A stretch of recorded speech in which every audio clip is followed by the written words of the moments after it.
Zoom meeting kita hari ini. Ya, silahkan sambil menunggu teman-teman yang lain, silahkan bagi yang berkenan untuk menyalakan kameranya, silahkan menyalakan kameranya sehingga kita bisa sama-sama melihat ikhwah fillah kita ada siapa saja. Bagi yang sudah menyalakan kameranya, kami minta kesediaannya juga untuk mengganti background-nya seperti background yang panitia gunakan, seperti yang ada di belakang saya. Untuk background-nya bisa dilihat cara mengaksesnya atau filenya ada di room chat kami, sudah diposting kembali oleh tim panitia. Silahkan dilihat, ahlan wa sahlan bagi para jemaah yang baru hadir. Selamat datang, selamat bergabung di kajian Fityah Hamasa. Kami minta kesediaannya untuk menyalakan kamera on, terutama untuk ikhwan, silahkan nyalakan kamera, juga bagi para akhwat yang bersedia untuk menyalakan kameranya, silahkan dinyalakan kameranya agar meskipun secara virtual kita tetap bisa bertemu dan bertatap muka. Bagaimana cara mengganti background? Oke, sudah ada yang menanya bagaimana cara mengganti background. Saya jelaskan sekilas, bisa dilihat ke ikhwah fillah, bisa lihat di stop video di sebelah kiri bawah. Ada panah kecil di kanannya, itu silahkan diklik, nanti ada pilihan mengganti background, mengganti virtual background. Nah, filenya, kalau mau nanya filenya supaya kita barengan nih kayak yang di belakang, filenya itu bisa diakses, dilihat di room chat, sudah diposting oleh panitia, mungkin panitia bisa tolong posting kembali linknya untuk ikhwah fillah semua mengambil file seperti ini agar kita barengan nanti insya Allah di akhir akan ada foto bersama, jadi supaya background-nya sama semua, kami minta kesediaannya untuk nggak di background ya itu. Nah, ketika tadi saya bilang admin, namanya sahabat Fityah Hamasa 1 dan 2 itu adalah admin kami. Jadi hal-hal teknis atau apapun yang ingin ditanyakan terkait selama kajian berlangsung, nantinya silahkan ditanyakan atau dijawab ke sahabat Fityah 1 dan sahabat Fityah 2. Nah, ya, Assalamualaikum warahmatullahi wabarakatuh. Selamat datang, ahlan wa sahlan buat para ikhwah fillah yang baru hadir. Terima kasih sudah bergabung di kajian kali ini. Silahkan dinyalakan kameranya agar nanti bisa kita sama-sama bertemu dan melihat satu sama lain, khususnya bagi para ikhwan dan para akhwat yang berkenan. Silahkan dibuka atau kamera on, jadi kita bisa, meskipun tidak bertemu secara fisik, kita bisa tahu satu sama lain siapa saja yang hadir kali ini. Silahkan diganti background-nya seperti yang saya gunakan di belakang saya. Aksesnya bisa dilihat di chat room, ada link-nya. Silahkan di-download dulu dan lalu diganti supaya nantinya kita bisa seragam menggunakan background yang sama. Sambil menunggu, Mas Ari silahkan diputar. Ya. Ya, ahlan wa sahlan buat para yang baru masuk. Selamat datang di kajian Fityah. Ya. Sembari menunggu, saya jelaskan kembali cara penggantian background-nya ya. Ikhwah fillah semua, yang pertama silahkan download dulu background-nya seperti yang di belakang saya ini. Silahkan di-download dulu. Download-nya di mana? Itu boleh dilihat di belakang, di chat room, di chat, di ruangan chat-nya itu ada link yang sudah diberikan oleh panitia kami. Panitia kami bernama, nama akunnya Fityah Hamasa 1 dan Fityah Hamasa 2. Akan ada link, nanti di link itu akan otomatis diberikan file background-nya, silahkan disimpan di laptop atau di handphone-nya masing-masing. Lalu nanti setelah itu, lihat, ikhwah fillah sekalian, silahkan lihat di kiri bawah, ada stop video, fitur stop video, diklik tombol panah kecil di atas di stop video itu nanti akan ada pilihan untuk mengganti virtual background. Nah, dipilihlah file yang sudah di-download tadi untuk menjadi virtual background. Kalau ada yang kesulitan atau jadinya tampilannya agak terpotong-potong atau mukanya jadi justru yang kena background, itu nanti silakan dipilih di opsi manually pick. Jadi manually pick itu untuk memastikan bahwa yang kena background-nya adalah latar belakang, bukan mukanya ikhwah fillah semua. Seperti itu. Nah, sembari menunggu teman-teman yang lain hadir, silahkan juga yang sudah masuk di room ini untuk mengisi daftar absensi atau link daftar hadir. atau registrasi untuk memudahkan kami untuk menghubungi nantinya Ikhwafillah jika ingin memperoleh informasi kajian selanjutnya dari Fitiyah Hamasa, atau mungkin nantinya yang akan mendapatkan hadiah karena kami menyediakan beberapa hadiah untuk penanya dan untuk penanya dan yang sudah ikut di kuis kami di IG Story Fitiyah Hamasa. Nah, silahkan isi daftar hadir di link yang sudah diisi juga, di drop juga atau dilampirkan juga di chat room ya oleh admin kami, yaitu bernama Fitiyah Hamasa 1 dan Fitiyah Hamasa 2. Iya. Sembari menunggu teman-teman yang lain mungkin yang masih juga perlahan masuk nih, pelan-pelan kita lihat. Nah, kita boleh lihat dulu ya tampilan dari Fitiyah Hamasa ini apa saja kegiatannya, siapa di belakangnya. Nah, silahkan dilihat dulu.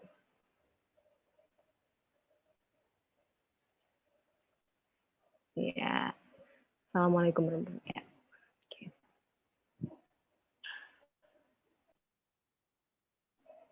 Maaf Mas Ari, suaranya nggak kedengeran videonya.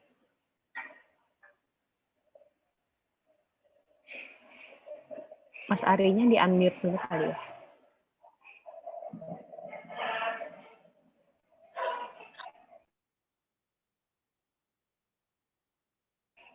Masih belum terdengar.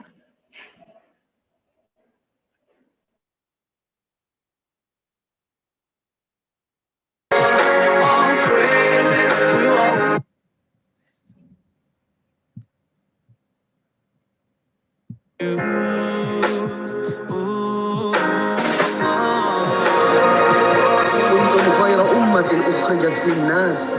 Kita umat terbaik kata Allah.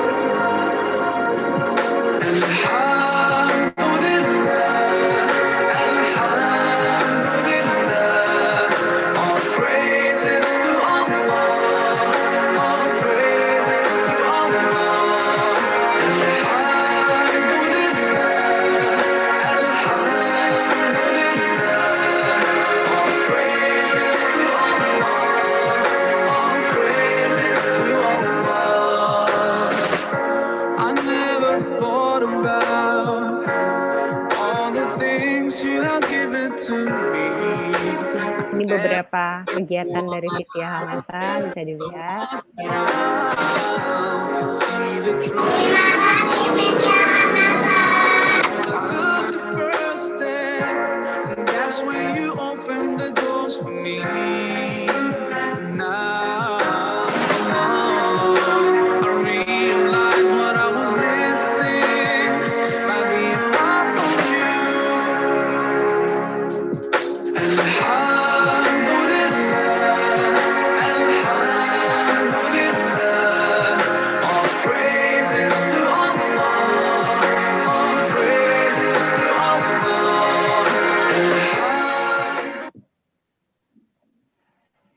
Ya, itu tadi kegiatan Fitiyah Hamasa. Beberapa tujuan dan objektif kami adalah untuk memudahkan sahabat Fitiyah.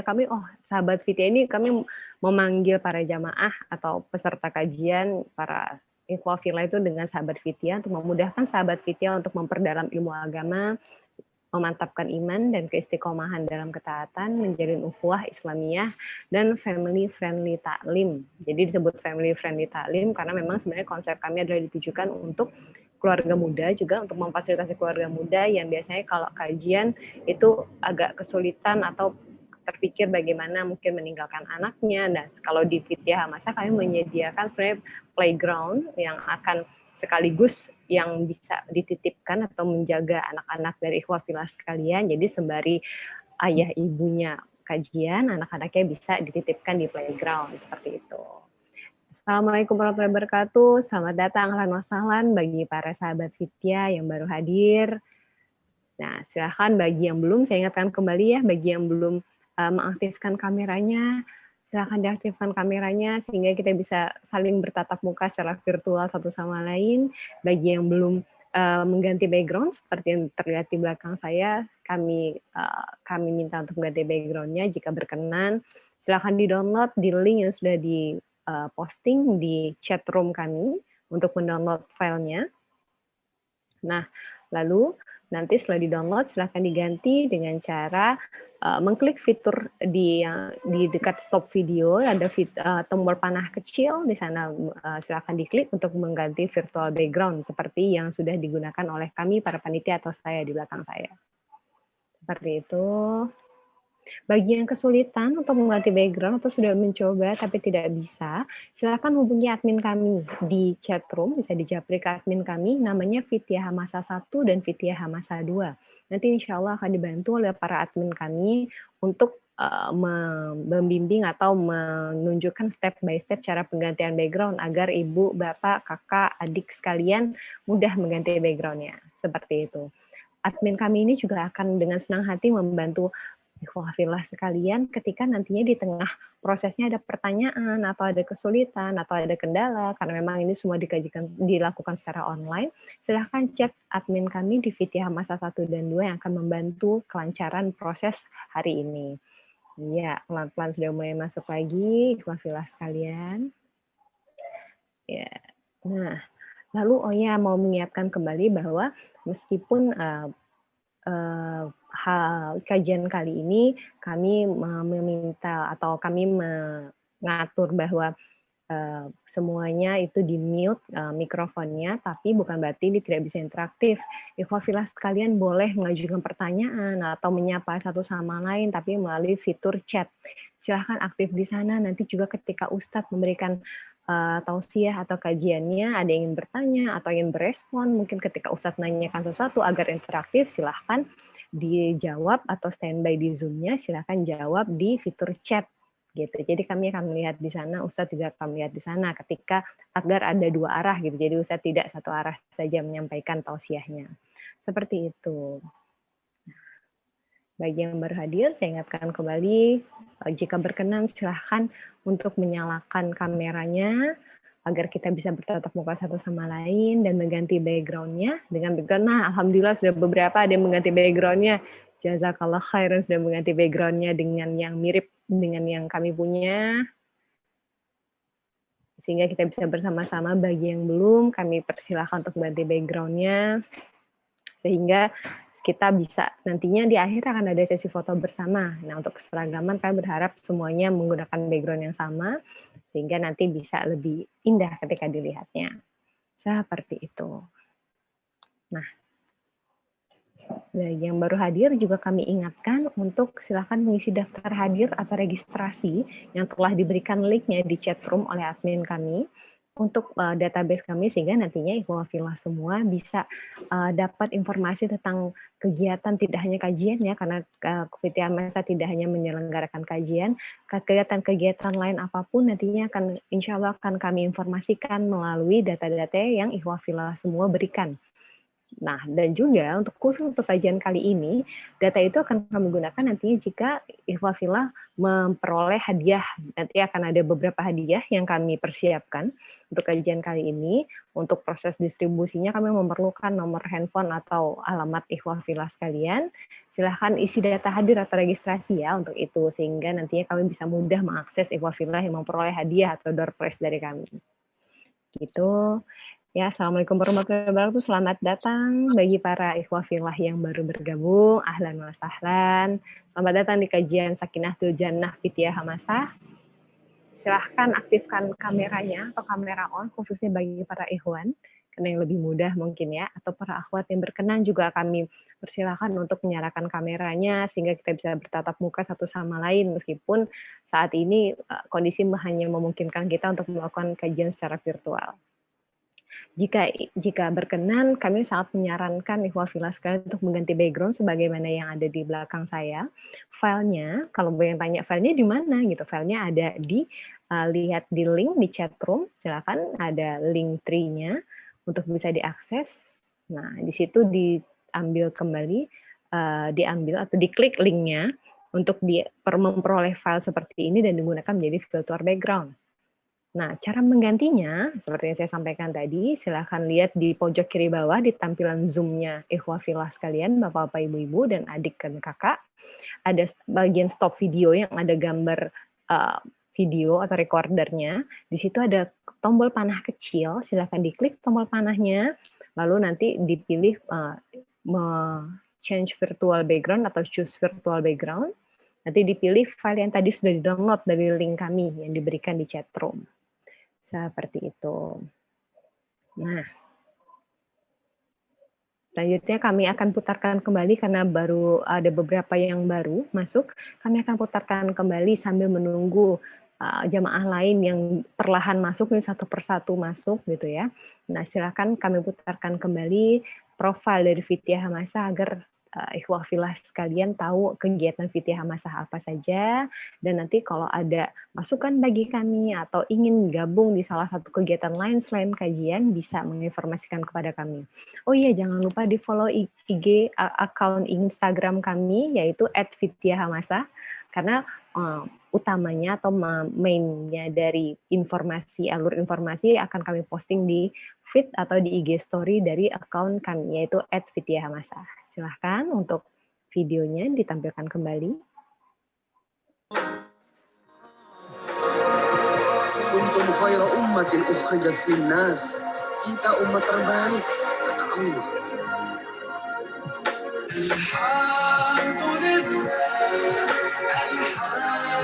Alhamdulillah, all praises to Allah, all praises to Allah.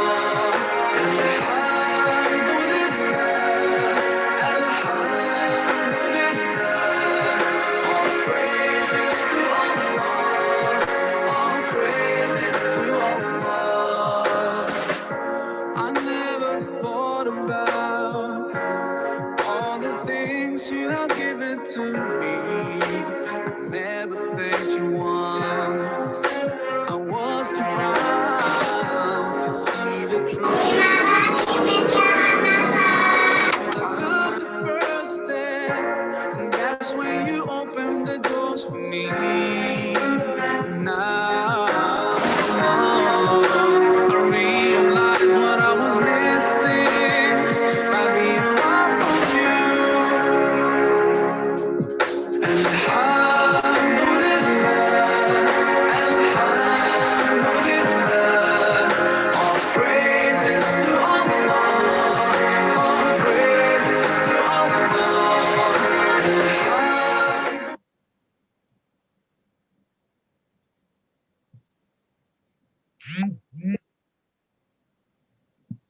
Iya, alhamdulillah sudah selesai kita saksikan tadi video, saksikan kembali profil dari Fitiyah Hamasah. Selanjutnya juga alhamdulillah telah bergabung bersama kita Ustadz Bendi Jaisyur Rahman. Assalamualaikum Ustadz. Waalaikumsalam warahmatullahi wabarakatuh. Nah, alhamdulillah Ustadz bergabung, jadi kita bisa mulai saja. Nanti jika ada teman-temannya dari sahabat Fitiyah semua yang mungkin masih ada kegiatan dan belum akan menyusul masuk, silahkan diinfokan masih boleh menyusul masuk di tengah-tengah kajian nanti. Kita mulai saja. Saya buka kembali. Assalamualaikum warahmatullahi wabarakatuh. Alhamdulillahirrabbilalamin. Auzubillahi minasyaitonirrajim. Bismillahirrahmanirrahim. Alhamdulillahirrabbilalamin. Wassalatu wassalamu ala asyrafil anbiya'i wal mursalin wa ala alihi wa sahbihi ajma'in. Allahumma shalli ala sayyidina Muhammad wa ala ali sayyidina Muhammad. Selamat datang kembali bagi para sahabat Fitiyah, terutama bagi tadi yang sudah on time untuk hadir dari jam 12.30. Kami lihat ada beberapa orang yang ada di waiting room. Ahlan wa sahlan buat yang baru pertama kali ikut di kajian Fitiyah, dan selamat datang kembali bagi yang sudah beberapa kali ikut di kajian Fitiyah, baik yang offline dulu di Pejaten dan yang online beberapa bulan ini. Nah, selanjutnya juga saya ingatkan kembali bagi sahabat Fitiyah yang belum mengganti background silahkan diganti, dan juga bagi yang belum mengisi link registrasi silahkan dilihat di kolom chat semua. Dan selamat datang kembali bagi Ustadz. Terima jazakallah Ustadz sudah hadir, yaitu Ustadz kita Ustadz Bendi Jaisyur Rahman yang akan insya Allah nantinya akan mengisi tausiah atau memberikan kajian, memberikan ilmu kepada kita di siang hari ini. Lalu selain itu kami juga mengucapkan terima kasih kepada para media partner dan sponsor yang sudah membantu kami untuk menyebarkan informasi dan juga menyediakan hadiah-hadiah yang akan diberikan kepada jamaah nantinya insya Allah. Beberapa di antaranya media partner kami ada Majelis Taklim Patra, Yayasan IHC, Intu Jannah, Majelis Taklim Sahabat Aisyah, Majelis Taklim Hijratul Kafah, Hannah Indonesia, Terang Jakarta, Kafilah Solihin, Manzil Aman, Life Movement, dan Yuk Ngaji Bintaro.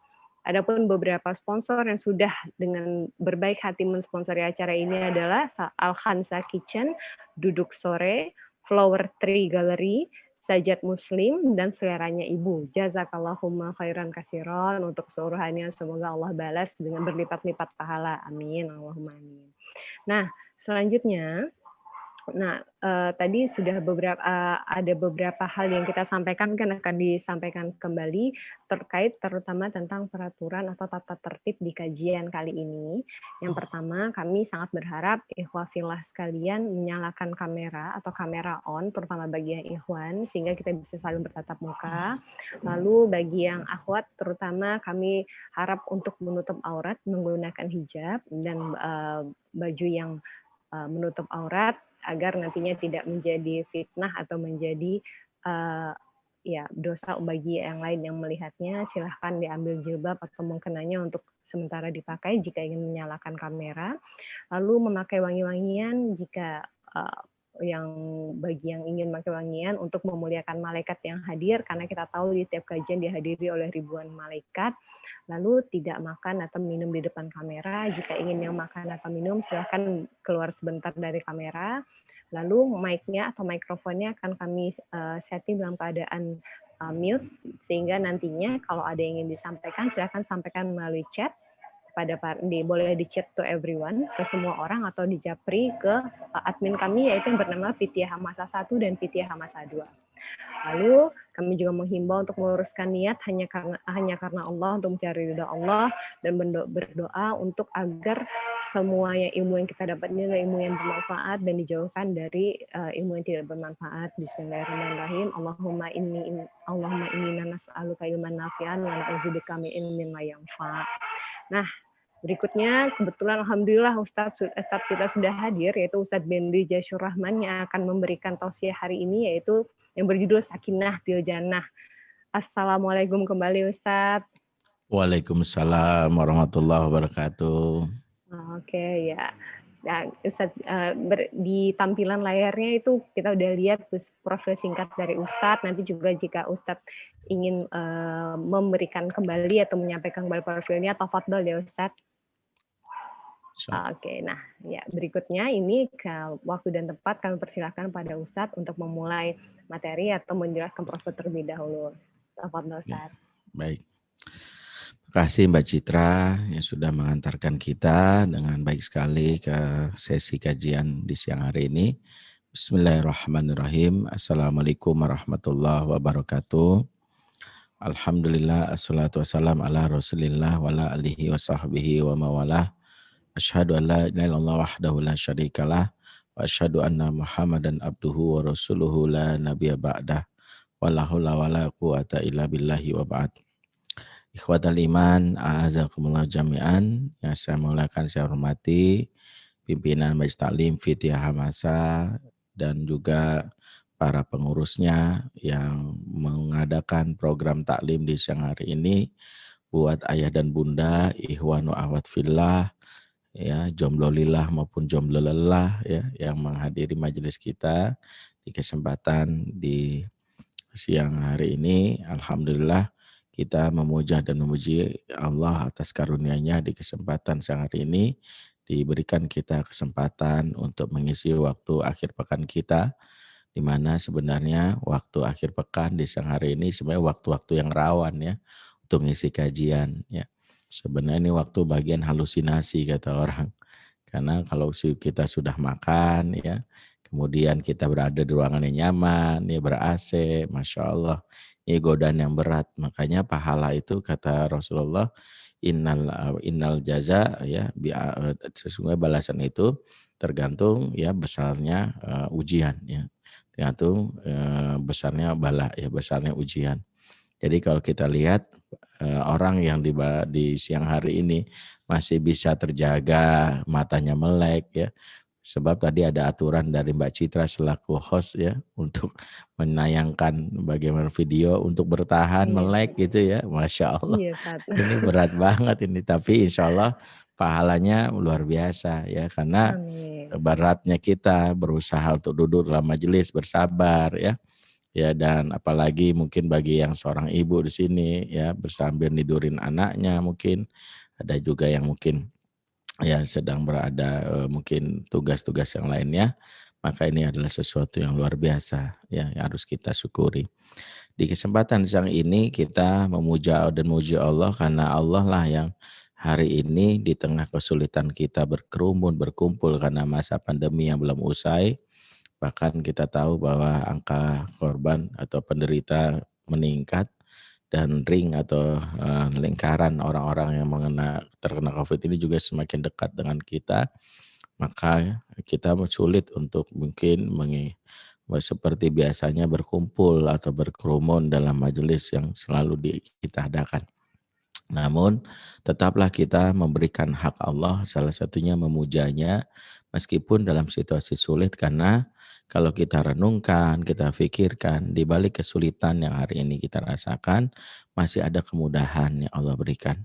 Dan inilah salah satu bukti firman Allah fa inna ma'al usri yusra inna ma'al usri yusra.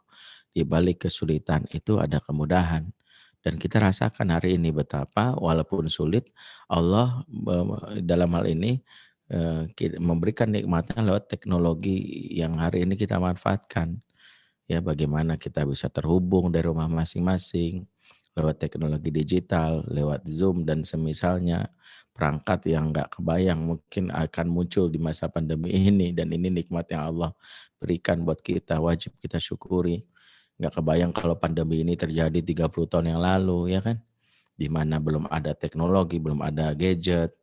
Ya seperti sekarang orang disuruh berbulan-bulan di rumah, kebayang stresnya tuh. Paling hiburannya cuma nonton TV, itu juga cuma TVRI sama RCTI ya, paling hafal iklannya doang kan gitu. Ya itu juga ya bagi yang punya pasangan alhamdulillah ya konon masih ada hiburan, Anda punya pasangan. Yang kasihan yang jomblo gitu kan, mau keluar rumah takut corona ya, di dalam rumah merana begitu. Tapi alhamdulillah ya, situasinya nggak terjadi hari ini. Kita di dalam rumah masih bisa ya melakukan serangkaian aktivitas. Dan hari ini kita berbicara tentang sesuatu yang mungkin menjadi salah satu tujuan kita dalam mencari kehidupan, yaitu bagaimana khususnya keluarga kita di masa pandemi ini mendapatkan salah satu kebutuhan manusia itu sakinah. Dan ini menjadi perhatian penting sejatinya masa pandemi yang terjadi saat-saat ini harusnya juga memikirkan hal-hal yang selama ini mungkin nggak kebayang dalam kehidupan kita. Yaitu bahwa pandemi bukan sekadar kita fokus kepada urusan kesehatan, bahwa kesehatan memang menjadi fokus utama saat ini. Makanya orang selalu memberikan namanya protokol kesehatan, diingatkan. Pandemi juga seringkali hanya membuat kita fokus kepada bagaimana kondisi ekonomi. Ekonomi menjadi perhatian karena berdampaknya luar biasa. Tapi kita lupa bahwa di balik masalah isu kesehatan dan ekonomi, negeri ini sebenarnya mengalami krisis yang kalau kita tidak antisipasi, ledakannya luar biasa dahsyat. Krisis yang dimaksud adalah krisis kekokohan keluarga. Betapa keluarga saat ini salah satu yang saat ini menjadi isu besar seiring dengan angka perceraian yang meningkat setiap tahunnya. Bahwa perceraian di negeri ini boleh dibilang menanjak kurvanya dari tahun ke tahun. Tahun 2009 yang bercerai 250.000 pasangan, tahun 2019 berarti satu dekade kurang lebih 10 tahun, angka perceraiannya meningkat menjadi 460.300 pasangan yang bercerai. Kalau berdasarkan statistik di Indonesia setiap 1 jam ada 50 pasangan yang cerai. Ya, jadi kebayang kajian kita berlangsung 1,5 jam, berarti selama kajian berarti ada sekitar 75 pasangan cerai selama kajian. Gitu. Jadi kita tahu bahwa angka perceraian ini sesuatu yang justru terjadi bahkan sebelum pandemi. Dan di masa pandemi ini disinyalir perceraian ini disinyalir meningkat. Terlebih banyak berita-berita viral ya. Misalnya kita tahu di Pengadilan Agama di Bandung itu angka perceraian itu udah kayak antrian sebangkok itu yang daftar mau cerai gitu digugat perceraian. Ya salah satunya juga ya saya pernah ngalamin gitu. Saya misalnya walaupun sehari-hari saya di rumah saja ya karena saya alhamdulillah Masya Allah tabarakallah diizinkan membuat studio mini di seberang rumah dan kerjaannya paling cuman lompat doang dari rumah gitu ya. Nggak kemana-mana, tapi ada di mana-mana gitu ya. Hari ini ada bersama kawan-kawan di Fiti Hamasa. Tadi sebelum mengikuti kajian ini saya ada di Singapura karena ngisi kajian di Singapura. Sebelumnya saya di Australia, di Melbourne. Sebelumnya kemarin di Amerika, Jepang. Jadi baru kali ini saya ya dalam satu hari bisa 4 negara gitu. Kunjungin luar biasa. Nah, satu hal adalah saya pengen melakukan ya penyegaran lah. Saya jalan-jalan sama keluarga, lewatinlah pengadilan agama terdekat di dekat rumah. Masya Allah kaget saya karena macetnya itu udah kayak orang mau kayak berburu apa PO iPhone 20 ya, iPhone 12 gitu. Jadi orang loh bingung macet banget gitu. Ya ternyata parkirannya nggak cukup untuk menampung ya orang-orang yang mau melakukan gugatan cerai. Nah ini sesuatu yang nggak bisa disepelekan. Saya ngomong ini karena harusnya kita udah mulai aware bahwa salah satu yang menjadi isu yang kadang tidak diperhatikan oleh sebagian masyarakat adalah isu keluarga. Makanya saya dapat informasi dari kawan-kawan di luar negeri, kalau di luar negeri itu para pemerintah ketika membuat policy atau kebijakan melibatkan ahli keluarga. Ya, mereka melibatkan ahli keluarga gitu. Mereka dalam hal ini memahami bahwa bukan sekedar protokol kesehatan, bukan protokol ekonomi, protokol berkeluarga juga dibuat di masa pandemi ini. Bagaimana suami saat di rumah tahu harus melakukan apa. Jangan cuma mindahin fisiknya doang di rumah.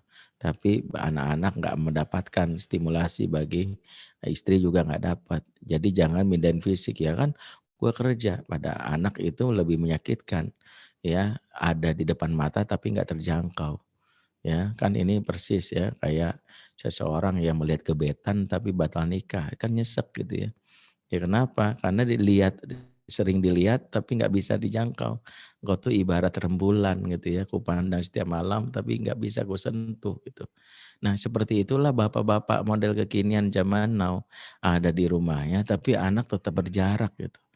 Ya perasaan bapak dulu walaupun di satu sisi anak bersyukur lah. Walau minimal kalau dulu ditanya ayahmu mana? Jawabnya dulu kan au gelap. Karena ayah hadir pas gelap-gelap doang kan. Sebelum matahari terbit dan setelah matahari terbenam gitu. Jadi ayah sejenis Batman lah ya. Cuman bedanya nggak pakai sayap doang gitu ya. Karena kalau pakai sayap biasanya nggak mudah tembus katanya. Dan ya itu yang terjadi. Nah ini ayah ada di rumah, bersyukurlah kita. Nah momen ini harusnya dipikirkan oleh pemerintah. Ya, walaupun saya nih nggak ada kepentingan bahwa seolah-olah kalau bicara mengkritik kebijakan itu seolah ini oposisi, ada aliran partai tidak ada. Karena saya berbicara tentang isu keluarga ini udah dari awal sebelum pemerintahan sekarang. Karena yang memang menjadi isu yang paling disepelekan negeri ini itu isu keluarga. Coba jujur, ya, ya kalau ditanya ekonomi penting banget nggak? Pasti kita sepakat penting. Makanya saking pentingnya dibuatlah Kementerian Ekonomi. Betul kita sepakat kok. Politik penting nggak? Oh politik penting. Kalau nggak diurus terjadi huru-hara negeri ini itu. Alhamdulillah ada yang mengatur supaya jalan politik ini tidak terjadi kisruh. Alhamdulillah. Kesehatan penting nggak? Penting. Makanya ada Kementerian Kesehatan. Kalau tadi kan Kementerian Politik, Kementerian Ekonomi. Apalagi di masa pandemi. Sekarang tanya, keluarga penting nggak? Penting. Tapi sampai sekarang negeri ini berdiri nggak ada Kementerian Keluarga. Nggak ada. Nggak ada tuh yang mikirin gimana keluarga. Iya, Ya, benar Ustaz. yang ada Kementerian Pemberdayaan Perempuan dan Perlindungan Anak. Yang diberdayakan perempuan doang. Bapaknya nggak dipikirin ya.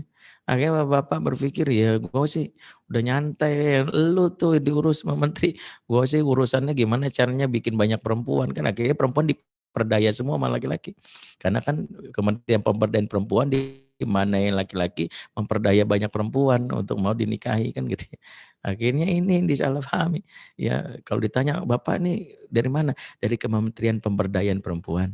Karena saya ingin memperdaya banyak perempuan gitu. Jadi ini yang terjadi. Jadi banyak yang kalau kita lihat akhirnya pada laki-laki itu koam. Laki-laki itu kan koam, pemimpin keluarga, tapi laki-lakinya nggak dikasih tahu tuh bagaimana urusan sakinah fil jannah ini, bagaimana sih visinya berkeluarga. Coba tanya, mau dibawa kemana keluarga Anda kan gitu. Jawaban yang klise kita dengar apa? Mengalir bagai air. Ya kalau ngalirnya ke sungai sih alhamdulillah. Yang repot kalau ngalirnya ke septic tank. Kita nggak tahu. Ternyata alirannya menuju septic tank. Dan ini disebabkan karena memang dipersiapkan. Karena memang nggak ada kementerian negeri ini yang urusan keluarga. Dari awal negeri ini berdiri nggak ada. Ya inilah mengapa akhirnya isu keluarga ini nggak bisa dicegah. Dan iblis sangat bahagia. Ya, dalam sebuah riwayat Imam Muslim menceritakan hadis yang disampaikan Rasulullah memberitahu tentang kabar dari dunia lain. Jadi kalau kita diceritakan kabar dunia lain, cukuplah dari Rasul saja yang kita yakini benar. Kalau dari Rasul itu prasangka biasanya. Tapi saya dengar katanya ada jin yang ngomong begini, jin kalau ngomong tuh bohongnya banyak. Ya kata para ulama, benarnya 1, bohongnya 1000. Jadi kalau jin tiba-tiba merasuk saya dalam hal ini berada di tubuhnya dia udah 1000 tahun, bohong bisa jadi sih enggak. Saya dalam ini butuh minum kopi, bohong sebenarnya itu bikin tipu. Kalau jin itu kabarnya cukup dari nas yang sahih. Nah, Rasulullah ngasih kabar nih. Kata Rasulullah dalam hadis ini, innal iblis yad'u arsyahu alal ma'. Sesungguhnya iblis mengumpulkan singgasananya, sesungguhnya iblis memiliki istana di atas air. Jadi iblis itu punya istana di atas air. Tsumma yad'u saroyahu, kemudian dia mengumpulkan seluruh anak buahnya, para setan di seluruh penjuru bumi. Jadi setan-setan disuruh ngumpul di seluruh penjuru dunia ya. Ya ini kepala cabangnya lah ya. Kan setan punya tingkatan ya. Enggak semuanya, kalau semuanya rame. Ya, dikumpulin semuanya. Ya, ini isyarat bahwa iblis tuh serius banget godain manusia. Saking seriusnya dia mengadakan sejenis rakor. Ini kan rapat koordinasi. Bayangkan iblis itu rapat koordinasi. Mungkin di masa pandemi pun dia rakor. Nggak tahu pakai Zoom apa enggak. Tapi yang jelas dia pun rakor. Jadi jangan kalah nih Fitiah Hamasa, Majlis Taklim, mengokohkan keluarga misalnya. Nggak pernah rakor, kalah sama iblis. Iblis itu rakor, saking seriusnya. Menggoda manusia itu iblis. Karena iblis nih makhluk Allah yang paling istiqomah dan tanda kutip. Ya, karena nggak ada ceritanya iblis mengajukan cuti atau resign gitu. Ya capek juga gue resign gitu. Jadi iblis kayaknya gue harus bertobat gitu ya. Nggak ada. Cuti gitu, gue mau cuti lah liburan ke Bali. Di Bali dia juga menjalankan tugas. SOP-nya ada itu, walaupun dia cuti juga. Cuti di Bali itu berhasil. Jadi kita dapat kabar dari baru sepenggal hadis ini betapa seriusnya iblis. Kemudian masing-masing setan ditanya itu. Madza fa'altum? Kalian tuh udah melakukan apa aja? Kata iblis. Bertanya iblis. Nanya, kalian kerjanya ngapain aja sih? Nggak ada yang nyantai ya. Maaf kata iblis, anak buah saya itu nggak boleh nyantai. Satu setan berkata, ya iblis, fa'altu kadza wa kadza. Dua iblis, saya sudah bekerja melakukan ini, dan ini. Jadi setan ini bercerita tentang prestasinya. Sudah membuat manusia berzina, berjudi, minuman keras, makan riba. Dengan laporan ini iblis malah menyepelekan seraya berkata, ma sonata syai'an. Yang kamu lakukan tuh kecil, terlalu sepele, terlalu mainstream kata anak zaman now. Udah biasa. Semua setan itu udah ngerjain kamu lakukan. Itu mah udah SOP punya setan buat manusia berzina. Sebelum dikerjain juga manusia udah berzina sendiri gitu. Berjudi udah biasa. Ada yang harus istimewa. Kemudian satu setan berkata, ya iblis, ma taraktuhu hatta farraqtu bainahu wa baina imraatihi. Duhai iblis, saya pepet terus seseorang. Saya nempel terus sama dia. Nggak boleh saya tinggalin dia sejenak, sedetik pun. Ini pokoknya saya nempel terus. Ini lebih setia daripada Rexona yang 24 jam. Kalau saya berjam-jam. Kalau saya nempel terus sama dia. Sampai dia bercerai dengan pasangannya. Sampai dia bercerai dengan pasangan. Ketika iblis dengar laporan anak buahnya ini, dipanggil setan tadi. Disuruh duduk di sampingnya. Dan ini hadisnya jelas. Bentuk penghormatan iblis. Ini pengkebangan iblis, duduk. Apa kata iblis? Ni'ama anta. Sungguh kamu pasukanku yang paling hebat. Sungguh kamu paling dahsyat. Disinilah para ulama menyimpulkan, termasuk Ibnu Taimiyah dan Majmu' Fatawanya, hadis inilah yang dijadikan dalil betapa prestasi terbesar setan dalam menggoda manusia adalah merusak keluarganya. Jadi kalau kita pengen tahu setan hari ini lagi berkuasa atau enggak, lihat keluarga di negeri ini sedang kokoh atau rapuh, perceraian meningkat pesat atau enggak. Karena seiring perceraian meningkat, ada makar iblis dan setan di dalamnya. Jadi lihat ini dulu nih. Ini pengantar memahami materi Sakinatul Jannah dulu. Supaya tahu oke, ini kita harus paham. Betapa masalah yang terjadi, setan itu sangat ya berkeinginan membuat kita cerai. Makanya Ibnu Taimiyah membuat fatwa tersendiri yang selama ini mungkin kita meremehkan perceraian. Bahkan memudah-mudahkan, gak apa-apalah nikah kalau gak suka tinggal cerai gitu ya. Kadang meremehkan gitu. Hanya karena masalah sepele cerai ya. Istri ya pas dandan pakai pensil alis kelamaan cerai gitu ya. Hilang waktuku untuk kamu apa tuh. Lalu pakai pensil alis gue masih bisa umroh dulu. Ya, atau kadang bisa ngerjain tesis sampai bab 5. Hanya nungguin istri megang pensil alis. Suami istri juga kayak gitu. Kadang-kadang masa sepele doang. Suami ngilangin Tupperware warna ungu, cerai gitu ya. Ya Allah, lu Tupperware yang kelihatan aja nggak bisa engkau jaga. Apalagi ikatan cinta kita yang abstrak. Ya elah, ini kan banyak suami istri yang remeh banget kadang-kadang ya gitu. Makanya kata Ibnu Taimiyah gini, al-aslu fit tolak al-hazru. Hukum dasar cerai itu haram.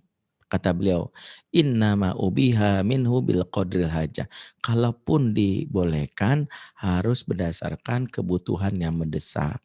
Kebutuhan mendesak itu yang disebut para ulama 5, menjaga agama, akal, harta, kehormatan dan jiwa.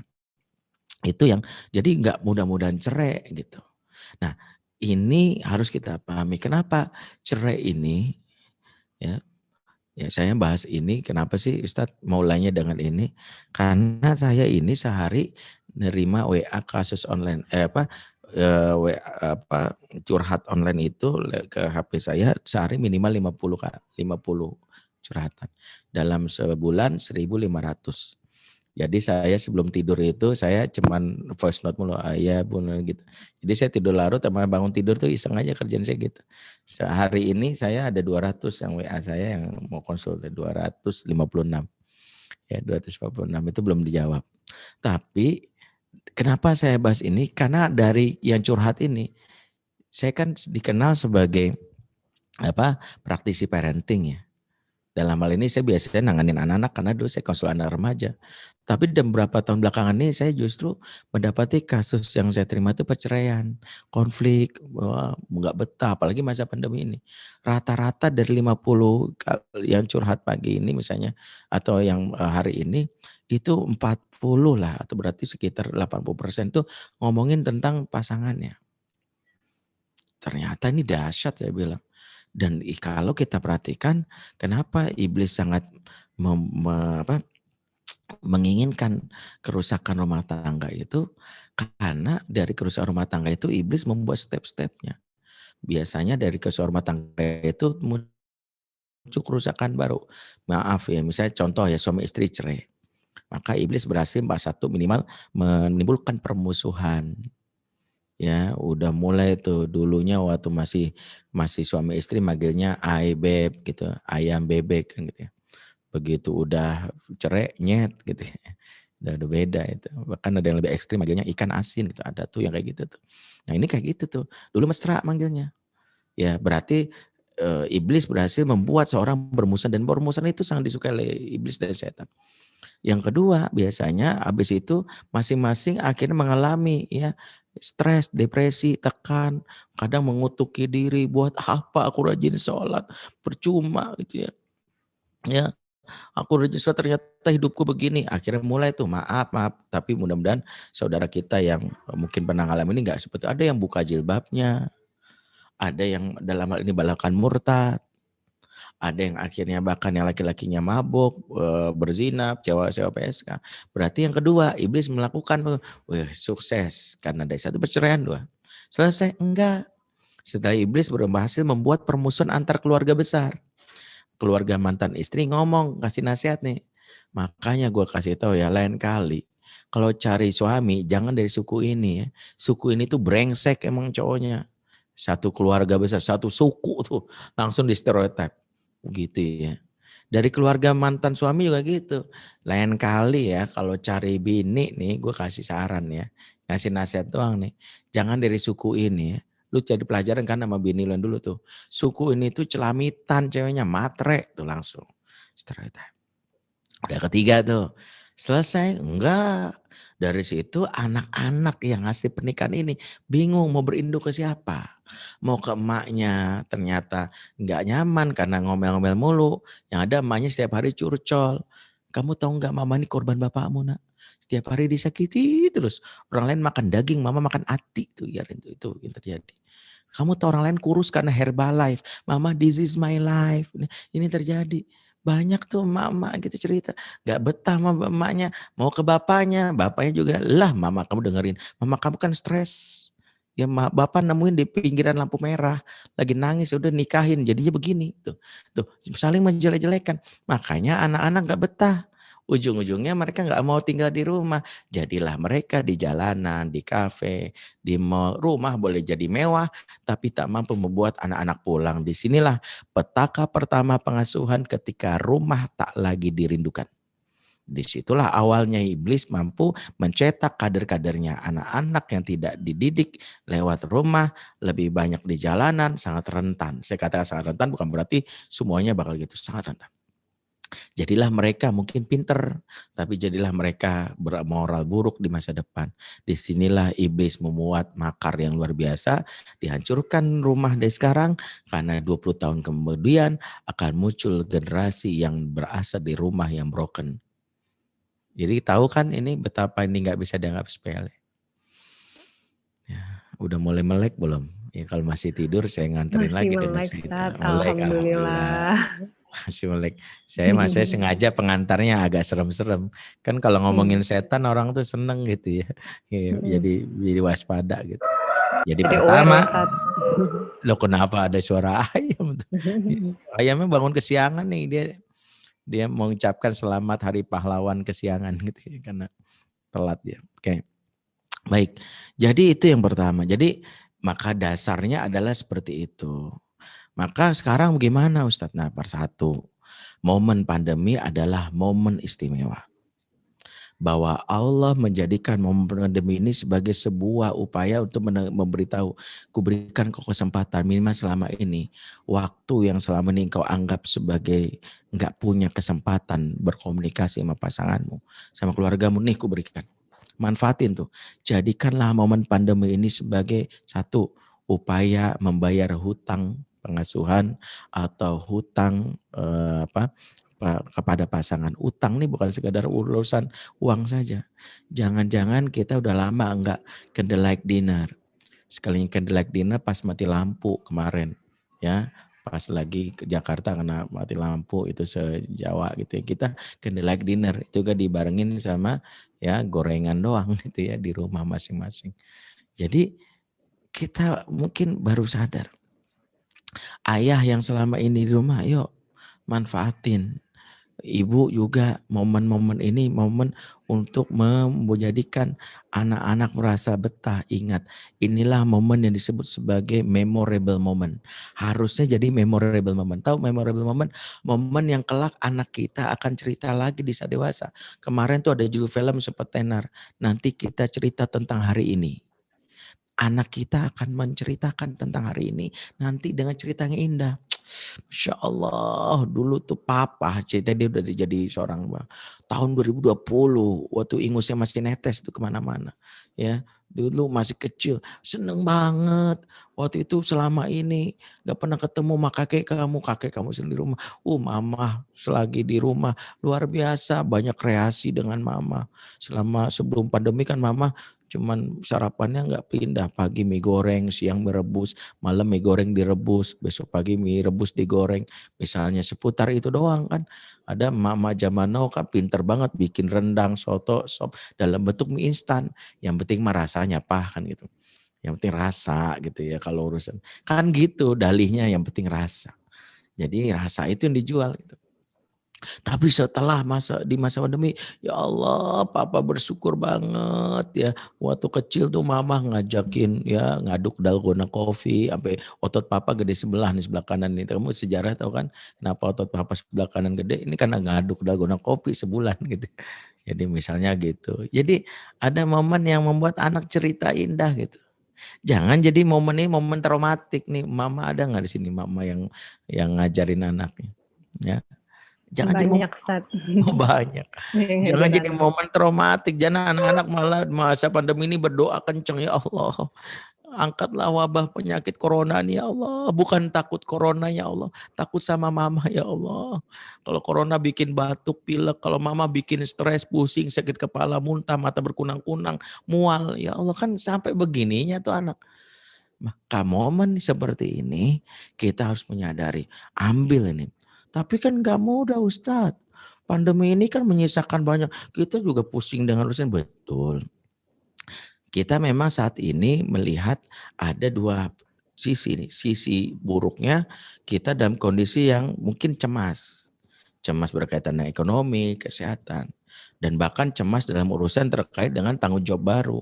Selama ini kan kita nggak pernah menyadari bahwa kita harus menjadi guru khususnya ibu buat anaknya. Kan nggak ada yang menyadari kan bahwa ini situasi yang berat bisa jadi.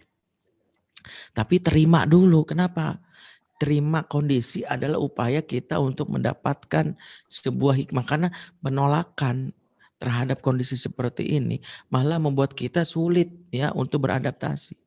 Sejatinya salah satu upaya menerima supaya bisa kita menjadi pemenang, terima dulu. Jangan berandai-andai. Kita nggak tahu pandemi ini berakhir kapan. Jadi jangan targetkan sampai Desember nih, mama bisa ngajar kamu ya. Setelah Desember belum tahu. Januari ada kebijakan kita nggak tahu. Siapkan, terima dulu. Kenapa? Karena dengan terima ini kita akhirnya mampu memahami bahwa kondisi seperti ini akan membuat kita akhirnya mampu menjalankan operasi setelahnya. Yaitu apa yang harus kita lakukan. Bahwa masa-masa ini memang berat.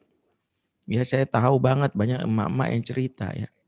Ya bagaimana sebelum pandemi ya mama masih bisa sering nge-mall. Sekarang paling sering ngemil kan gitu ya. Ya efeknya beda. Kalau nge-mall kaki yang pegel. Kalau ngemil ya badan yang pegel. Karena kan bertambah. Ya mentang-mentang dulu waktu ta'aruf aku mencari orang yang memiliki bibit, bebet dan bobot. Sekarang bobotnya doang, bibit-bebet udah nggak jelas. Nah ini yang sekarang terjadi. Ya mama, dulu mah Ustadz saya semasa pandemi, sebelum pandemi enak tuh ngantar anak ke sekolah. Ya pakai motor atau kendaraan pribadi, suami ke kantor, pulang tuh masih bisa leye-leye nonton drama Korea ya.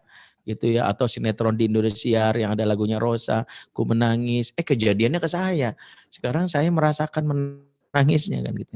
Nah, mungkin ini sekarang udah berat. Nah, kondisi yang berat seperti ini, maka apa yang harus kita lakukan?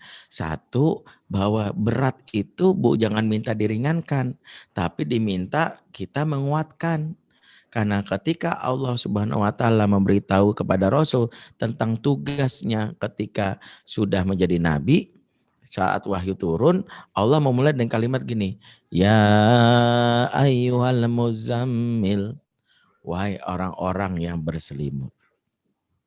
Jadi mulailah dengan wahai orang-orang berselimut. Kenapa Allah memulai ini? Karena Allah ingin memberitahu bahwa selama ini zona nyamanmu seolah-olah seperti selimut buat engkau lupa. Singkapkan dulu. Bahkan dalam ayat 5-nya, inna sanulqi alaika qaulan tsaqila. Sesungguhnya kami akan menurunkan kepadamu wahai Muhammad perkataan yang berat, qaulan tsaqila. Makna qaulan tsaqila kata para ulama, maknanya adalah tugas baru Rasul sebagai ad-dakwah, sebagai dakwah. Sehingga Rasul mendapatkan tugas berat. Jadi Rasul diingatkan, engkau sudah keluar dari selimutmu, engkau dapat sebuah tugas yang berat. Tapi Allah tidak mengatakan gini, aku akan ringankan tugasmu. Ya tidak. Allah berikan sebuah petunjuk agar yang berat ini jadi ringan. Ya, kalaulah sekiranya pola ingin ringan itu dilakukan, maka mungkin kehidupan ini akan membuat kita menjadi lembek. Makanya yang dilakukan oleh Allah apa? Kepada Nabi Muhammad diberikan 2 resep. Qumil laila illa qalila. Nisfahu anqus minhu qalila awzid alaihi warattilil Qur'ana tartila. Bangunlah di tengah malam. Ya. Dan kedua tilawatil Qur'an warattilil Qur'ana tartila. Jadi 2 hal inilah menguatkan. Maaf, kenapa saya sampaikan ini di awal? Karena berbicara tentang situasi saat ini nggak bisa cuman ngandelin faktor teknis. Gua kayaknya harus belajar nih gimana cara komunikasi pasutri supaya mesra. Ya. Nah, yang kita pelajari malah hal-hal yang tidak esensial. Maaf saya bilang gak esensial. Karena kita lupa bahwa dasarnya kita untuk bisa mengokohkan keluarga ini mulai dari muhasabah secara personal dan komunal. Apakah hak Allah sudah kita penuhi?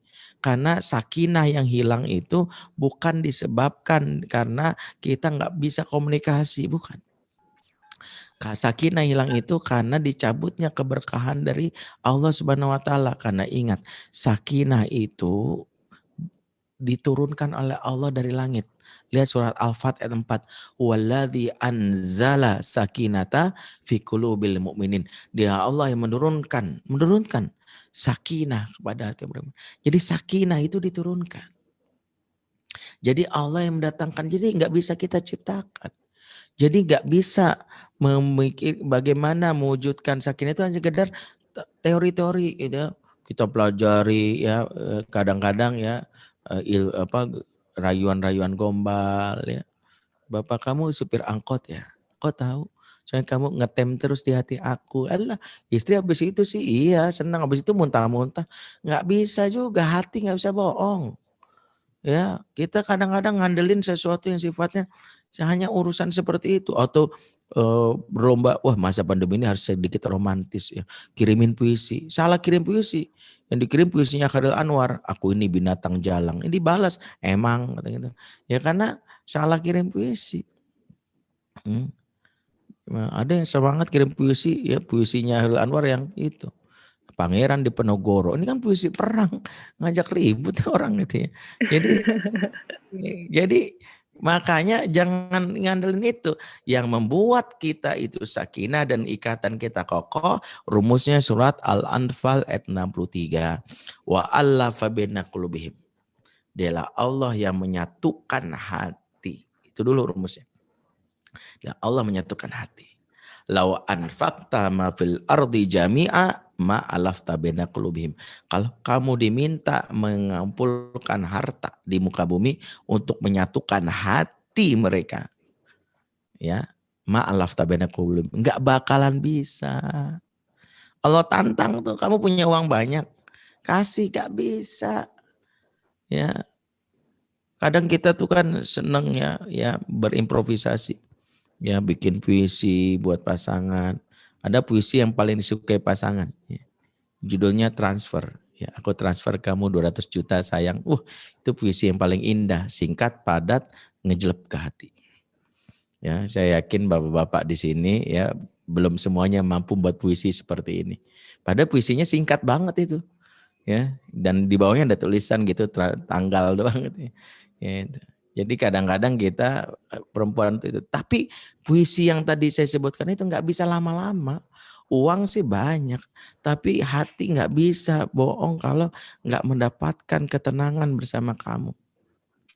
Banyak emak-emak sosialita arisan berondong. Kita tahu kok.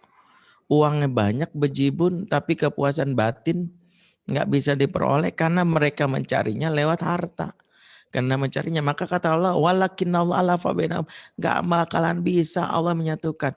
Maka kalau bicara sakinah, berbicaralah tentang hal yang paling esensial, yaitu kedekatan kita sama Allah. Makanya urusan cinta sama pasangan wajib pakai rumus cinta segitiga. Cinta segitiga itu begini, ya. Ini Allah, ini kita, ini pasangan. Kalau kita dekat dengan Allah, lihat rumus ini kan makin dekat nih. Maka kita nempel dekat dengan pasangan. Tapi kalau kita menjauh dari Allah, merosot, makin jauh juga. Sehingga kalau masa di dalam rumah ini, kita harus bisa mengukur apa yang harus kita lakukan pertama kali adalah urusan spiritual dulu beresin. Karena yang merusak kesakinahan itu gak jauh dari yang namanya dicabutnya keberkahan. Dan keberkahan itulah esensi dasar kita dalam berumah tangga. Jadi jangan salah ya. Kalau kita sering ditanya, apa tujuan berumah tangga? Sering sebutkan sakinah, mawaddah, warahmah. Para ulama menyimpulkan sakinah, mawaddah, warahmah ini makmum. Dia akan datang kalau imamnya sudah dimunculkan. Imamnya namanya barokah. Imamnya namanya barokah. Karena kalau enggak berkah, enggak mungkin sakinah. Makanya doa pengantin baru itu diajarkan oleh Rasul. Suatu hari ada salah satu sahabat bernama Aqil bin Abi Thalib. Aqil ini baru aja nikah dengan wanita dari Bani Jushaim. Kemudian teman-temannya datang ingin memberikan ucapan selamat. Tahu doa yang diucapkan? Birifa'i wal banin. Birifa'i wal banin. Apa artinya? Semoga rukun dan banyak anak ya. Semoga rukun dan banyak anak ya. Apa kata Aqil? La taf'alu dzalik. Gak boleh doain itu. Padahal kan bunyi doanya bagus ya. Sering kan kita ucapkan rukun-rukun ya banyak anak, kata Aqil enggak boleh. Rasul enggak ngajarin itu. Sebagian ulama menjadikan dalil ini makruh mengucapkan doa rukun dan banyak anak kecuali dimulai dengan keberkahan. Ya, bukan haram, makruh. Maka ditanya, terus kami ngomong apa wahai Aqil? Ucapkanlah barokolaka wa baroka alika wa jama'a bainakuma fi khairin. Doa yang diajarkan nikah itu berkah. Karena ini yang kita cari. Berkah itulah yang akan menjaga rumah tangga kita sehingga terjaga dari yang membuat setan yang membisikkan hal-hal yang merusak sakinah. Apa itu? Was-was. Alladzi waswisu fi sudurin nas. Karena makna sakinah itu percaya setan membuat was-was. Karena enggak berkah. Ya, suami ya udah 10 tahun menikah semakin tua kok semakin ganteng, bukannya malah seneng, malah semakin cemas, persaingan makin ketat ya, pelakor di mana-mana ya, punya komunitas ya Persatuan Pelakor Internasional kan bikin komunitasnya, mungkin bahkan ada filmnya ya lagi populer namanya Falakor kan gitu ya. Jadi ada juga itu yang bikin cemas di mana-mana itu. Wah, bersaingan ketat. Makanya jadi was-was.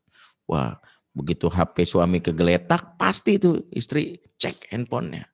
Dasarnya was-was, bukan. Ini jadi bedain kepo mas was-was. Kalau kepo dasarnya kepo dulian, peduli gitu. Ya, kalau was-was itu udah curiga. Maka dicek handphonenya. Begitu ada WA, foto profil yang gak jelas, hey say, itu kan. Hah? Saya siapa nih? Padahal lagi WA temannya namanya Saiful. Nah curiga. Gitu. Ya, atau Sayuti gitu ya. Nggak tahu kan, kita nggak tahu. Tuh, lu siapa nih gitu ya. Maka setan was-was. Sekali lagi. Karena barokahnya cabut. Makanya barokah itulah yang dimana para ulama adalah ziyadatul khair. Bertambahnya kebaikan. Kebaikan bertambah itu kata Allah dalam surat Hud 114, innal hasanat yudhibna sayiat. Sesungguhnya kebaikannya banyak akan mengusir keburukan. Ya, kalau kebaikan banyak, keburukan itu akan terusir. Itulah mengapa tadi doa yang diajarkan oleh Rasulullah membantah doa sebelumnya. Bukan rukun dan banyak anak. Maaf, rukun dan banyak anak itu memang harapan kita. Tapi kalau nggak berkah jadi musibah. Contoh rukun sih, tapi nggak berkah. Itu kayak Abu Lahab. Abu Lahab sama istrinya. Abu Lahab sama istrinya kan rukun, the best couple itu. Wah dia kalau kemana-mana gandengan tangan tuh, suap-suapan. Ya kalau ada KPK ketangkap kan main suap tuh. Bayangin. Dia bayangin itu bikin ya. Pernah suatu hari Rasulullah lewat rumahnya. Berkata sang istri Ummu Jamil, wahai suamiku, kalau nanti Muhammad lewat lagi di depan rumah kita, lihat ya aku lempari dia dengan kotoran unta. Apa kata suaminya? Duhai istriku, engkau selalu mendukung perjuanganku. So sweet ya. Relationship goals kata anak zaman now. Tapi lihat ujung rumah tangga ini. Saya sulana ronzat al-lahab wa amra'atuhu hammalat al-hatab. Kami akan lemparkan Abu Lahab ke neraka, demikian juga istrinya sang pembawa kayu bakar. Dilemparkan ke neraka. Jadi jangan berpikir rukun. Karena rukun kalau nggak berkah bahaya. Jadi resikonya kalau kita berumah tangga itu memang harus siap konflik. Tapi konflik kalau berkah seperti jamu yang menguatkan. Bukan seperti racun yang mematikan. Makanya nggak mungkin kita menghindari konflik dalam menikah. Resiko menikah ada konflik. Makanya beruntunglah jadi jomblo. Nggak pernah konflik sama pasangan kan gitu. Yang ada konflik batin kan gitu. Itu jadinya betul. Nggak ada khawatir. Konflik itu biasa. Tapi kalau berkah alhamdulillah. Anak itu kalau nggak berkah jadi penyebab stroke pertama orang tua. Orang tua banyak yang stroke gara-gara itu. Sehingga kalau kita ingin upayakan rumah tangga kita itu, ya dalam hal ini sakinah til jannah, ini cari berkahnya. Ya. Sebelum saya lanjutin ini sampai jam berapa ya Mbak Citra ya? Saya kalau ngomong sampai jam 5. Insya Allah sampai jam 14, 6 menit lagi. Wah 6 menit lagi ya. Ini baru pengantar ya. Baru pengantar. Oh baru pengantar, Masya Allah. Oke, saya langsung deh. Oke, langsung deh. Oke. Jadi bayangkan kenapa berkah itu. Nah berarti kita sudah memahami. Dengan berkah itu kita akan mendapatkan. Karena makna berkah itu kan bertambah kebaikan. Kalau kebaikan bertambah, keburukan diusir. Pelakor itu nggak bisa masuk ke rumah tangga berkah. Karena yang jaga itu adalah malaikat. Istri suami nih, suami ganteng, soleh alhamdulillah. Tapi banyak yang naksir. Ada yang mencoba ya menggoda dia teman kantornya WA. Dia wanita seksi misalnya. Ketika dia WA karena rumah tangga berkah alhamdulillah begitu WA ternyata kuotanya habis. Waduh gitu kuotanya habis kan nggak bisa masuk message-nya. Nggak kehabisan akal dia. Dia isi ulang kuotanya. Wah kalau gitu gue telepon aja deh. Begitu menelpon ternyata apa yang terjadi ya. Handphonenya error ya reset ulang. Nggak tahu ada aja cara Allah. Mulai berpikir nakal. Kalau gitu gue besok lewat ruangan dia gue pakai dandanan yang bikin dia tertarik. Sengaja gue pakai rok mini. Besok dia lewat tapi karena rumah tangga berkah istrinya rajin ibadah. Begitu dia lewat ke ruang kerja suaminya karena pakai high heels. Tiba-tiba kepleset, kecengklak, jatuh ke tangga. Ya, ada aja cara Allah. Ya Allah masuk rumah sakit dia. Begitu masuk rumah sakit idenya nggak hilang. Oh gue pura-pura aja minta simpati dia deh. Minta supaya ditengok. Kan dia orangnya baik ya. Nanti kalau ditengok gue mencoba lah berdua sama dia. Nah suami kita diincar tuh. Ternyata begitu dia mencoba untuk ditengok. Ternyata dokter ngelarang. Karena dia ternyata mengidap corona kan gitu. Ya ternyata positif corona. Ya nggak bisa. Allah jaga itu.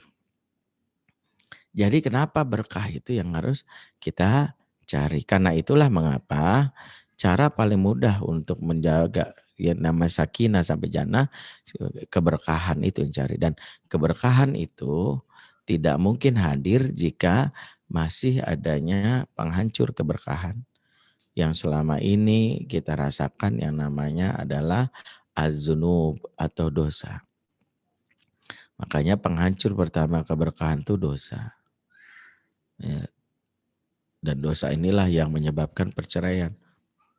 Rasulullah SAW misalnya bersabda dalam hadis yang disampaikan oleh Imam Ahmad, ditulis dalam kitab Sahihut Targhib wa Tarhib yang dihasankan, disahihkan oleh Syekh Al-Albani. Rasulullah berkata, walladzi nafsu Muhammadin biyadih, Demi Allah, zat yang jiwa Muhammad ada dalam genggamannya.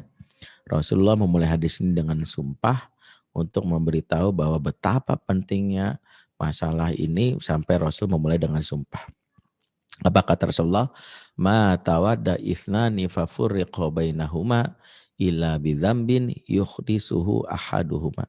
Tidaklah dua insan yang saling mencintai, saling mesra, saling akrab, kemudian berpisah atau bercerai kecuali karena dosa salah satu di antara mereka.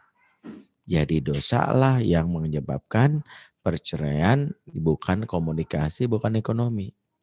Jadi kalau boleh jujur dosa. Adam dan Hawa mesra di surga. Maka iblis mencoba merusaknya dengan cara melakukan satu dosa tanpa sadar. Apa itu? Makan buah terlarang. Ketika mereka makan itulah Allah murka sehingga akhirnya Allah keluarkan dari surga. Kalau keluarnya bareng-bareng namanya liburan. Ini keluarnya beda. Adam di India, Hawa di Arafah. Satu di Asia Selatan, satu di Asia Barat. Rumah tangga mereka terpisah kurang lebih selama 40 tahun gara-gara dosa salah makan. Maka jangan kita menyepelekan hal-hal yang substantif yang menghancurkan keberkahan yang membuat sakinah itu lenyap di rumah. Jangankan di surga, di dunia aja udah gak ada sakinah kayak gini. Suatu hari ada salah satu selebgram yang datang ke saya, ya nggak usah kepo ya orangnya siapa, nggak usah ngerasa juga, kayaknya si ini nih, nah ini kalau diceritain sesuatu tuh sama Ustadz, ambil ibrohnya, jangan cari tahu orangnya. Kenapa Al-Quran ketika menceritakan kisah Nabi Yusuf itu menceritakan itu cari hikmahnya, makanya namanya itu disembunyikan. Lihat ketika Allah menceritakan kisah godaan wanitanya, istrinya Abdul Aziz. Walaqad hammat bihi wa hamabiha. Sungguh wanita itu menggoda Yusuf. Jadi Allah nggak ngasih tahu namanya. Karena yang Allah inginkan kita nyari ibrohnya. Sementara kita kepo, orangnya siapa sih? Namanya yang mana? Oh yang itu gitu. Jangan ya. Jangan jadi tipikal orang yang kalau ada kejadian buruk kepo. Nah ada salah satu artis selebgram datang ke saya, dia bilang, Ustadz, ya, saya udah ke psikolog 19 kali. Ustadz orang yang ke-20. Wah, berarti saya di nomor 20 kan. Gitu. Saya di sosial media, di televisi dikenal akur, kompak, harmonis gitu. Padahal udah 2 minggu ini pisah ranjang. Bahkan 2 bulan ini kita sering bertengkar lah. Saya udah belajar Pak Ustadz tentang ilmu komunikasi, saya ikut training menjalin keharmonisan ya sama pasangan. Saya baca buku-buku tentang psikologi pasutri, ada Men from Mars, Woman from Venus, ya Bencong from Jamban gitu mungkin kalau ada. Jadi dia beri cerita buku-buku itu. Tapi nggak tahu kenapa kok masih ribut gitu ya. Saya bingung nih sampai titik ya udahlah kalau mencerai gitu. Terus saya tanya, saya kan berpikir gini, ini orang udah 19 kali ke psikolog. Saya 20, berarti kayaknya kalau teori-teori psikologi nggak butuh lagi. Maka saya nanya yang esensial. Maaf mas, sholat subuhnya jam berapa? Dia pura-pura ngedengar. Hah? Iya, sholat subuhnya jam berapa? Langsung dia diam, astagfirullah gitu doang. Benar saya tanya, nggak apa-apa, jujur aja kan di ruangan ini saya sama Mas dan Allah yang tahu lah. Malu Ustadz, saya nggak sholat subuh. Oh, kok bisa? Iya soalnya saya kan syuting tuh sampai jam 2 malam Ustadz. Kalau capek banget saya tidur bablas Ustadz, bangun jam 7, jam 8. Oh, sama sekali nggak pernah sholat subuh, pernah sih Ustadz. Ya kadang jam 7, jam 8 sholat subuhnya. Oh, itu bukan sholat subuh mas, itu sholat duha pakai kunut. Saya bilang. Oh, dia senyum. Emang ngaruh ya Ustadz? Ngaruh banget. Sholat itu bukan sekadar tiang agama, tiangnya keluarga. Saya bilang. Justru dari sholat itulah kita akan menyadari awal masalah itu dari sholat. Satu, kenapa sholat disepelekan membuat kita gak bisa mengendalikan diri, nafsunya gak bisa dijaga. Dalam surat Maryam 59, fakhalafa min ba'din khalfun adaa'us shalah wa tabaush syahwat. Kelak akan muncul belakang mereka orang-orang yang suka mengabaikan sholat dan mengikuti hawa nafsu. Dari ayat ini disimpulkan orang yang suka mengikuti hawa nafsu, gak bisa mengontrol dirinya, biasanya menyepelekan sholat. Yang kedua, orang yang nggak sholat biasanya nggak sabaran. Ya, kenapa? Kata Allah, wasta'inu bisobri sholat. Minta tolong pada Allah dengan sabar dan sholat. Kualitas sholat kita tergantung, kualitas kesabaran kita tergantung kualitas sholat kita. Kalau sholat kita disepelekan, nggak mukimah, maka sabar kita juga tipis kayak ari-ari. Gampang banget jebol.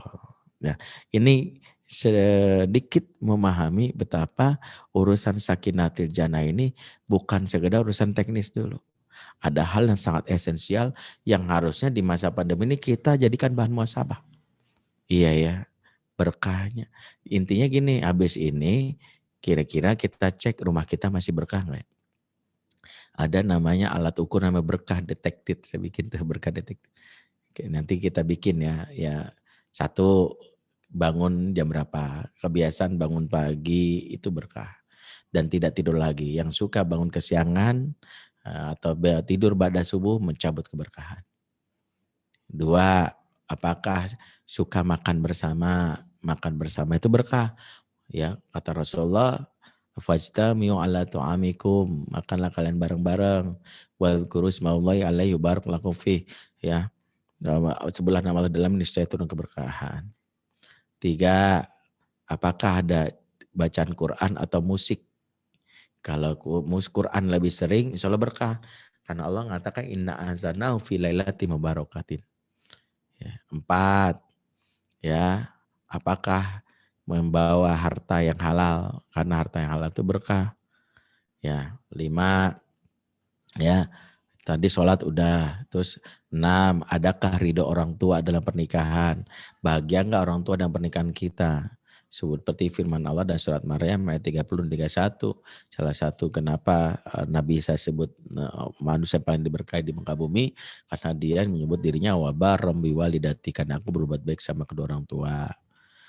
7, apakah kita suka mandi hujan-hujanan? Mandi hujan-hujanan itu berkah. Disebutkan dalam hadis riwayat Imam Ahmad, bagaimana Rasulullah kalau hujan turun, ya seperti firman Allah surat Qaf ayat 9, inna azanahu minas sama ima'an mubarakan, sesungguhnya kami menurunkan ya dari langit hujan berkahi. Nah, ini sedikit tentang beberapa indikator keberkahan. Pembahasannya sebenarnya panjang, tapi mudah-mudahan ini bisa mengantarkan kita memahami. Bicara tentang sakinah, maka bicara tentang yang tidak boleh sepelekan adalah bicara tentang keberkahan. Wallahu a'lam bishawab. Amin. Amin, amin ya rabbal alamin. Alhamdulillah rabbil alamin. Jazakallah khairan Ustaz atas tausiahnya. Beberapa yang bisa saya coba simpulkan tadi dari tausiah Ustadz yang subhanallah banyak sekali isinya. Yang pertama bahwa sakinah itu bukan tentang hal teknis, bukan tentang seberapa mampu kita, seberapa cakap kita dalam berkomunikasi, tapi sakinah itu adalah karena dicabutnya keberkahan oleh Allah sesuai dengan Quran surat Al-Fat tadi ayat 4 seperti yang Ustadz sampaikan. Jadi sakinah itu tidak bisa kita ciptakan, tapi Allah yang turunkan. Lalu kalau urusan cinta dengan pasangan itu harus pakai rumus cinta segitiga ya Ustaz tadi istilahnya, yakni ya cinta dengan Allah. Jadi baik suami maupun istri harus sama-sama saling mendekatkan diri kepada Allah agar mereka pun saling didekatkan hatinya. Keberkahan inilah yang nantinya melindungi kita dari was-was, yaitu hasil bisikan setan, dan berkah itu juga yang akan menghapus keburukan karena malaikat langsung yang menjaga rumah tangga kita, bukan kita yang menjaga rumah tangga kita masing-masing. Keberkahan itu tidak mungkin hadir kalau masih ada penghancurnya, yaitu dosa dari kedua belah pihak, baik suami maupun istri. Jadi ketika rumah tangga ada masalah yang perlu dilakukan oleh suami maupun istri, dan introspeksi dulu, khususnya masalah ibadah, kualitas sholatnya yang hal utama, dan hubungannya dengan Allah. Nah, untuk teknisnya nanti bisa dilihat di cek keberkahannya dengan indikator keberkahan namanya berkah detected ya, Ustaz ya. Ya, seperti itu. Alhamdulillah. Saya sudah selesai kajiannya. Sekarang kita langsung masuk ke tanya jawab, boleh, Ustaz? Silakan. Oke, ada beberapa sudah cukup banyak yang sudah bertanya, baik melalui sosial media kita maupun chat. Nah, yang pertama ini yang terpilih adalah dengan Ukhti Ria. Tadi sudah dihubungi oleh panitia, sudah bersedia menyampaikan pertanyaannya langsung. Tafadhol panitia di-unmute Ukhti Rianya untuk menyampaikan pertanyaannya secara langsung. Assalamualaikum warahmatullahi wabarakatuh. Ustadznya Nurul Waalaikumsalam dan Mbak warahmatullahi Citra. wabarakatuh. Iya. Pertanyaan saya lumayan banyak kayaknya. Yang pertama, saya mau bertanya bagaimana mendidik anak-anak yang orang tuanya sudah terlanjur bercerai. Terus yang kedua, bagi pasangan yang sudah terlanjur bercerai, gimana caranya agar tidak trauma lagi terhadap pernikahan? Lalu yang terakhir, kalau misalnya di dalam pernikahan selalu terjadi KDRT, apakah harus tetap dipertahankan? Karena kan tadi kan menurut Ustadz perceraian itu hal yang paling tidak disukai dan itu merupakan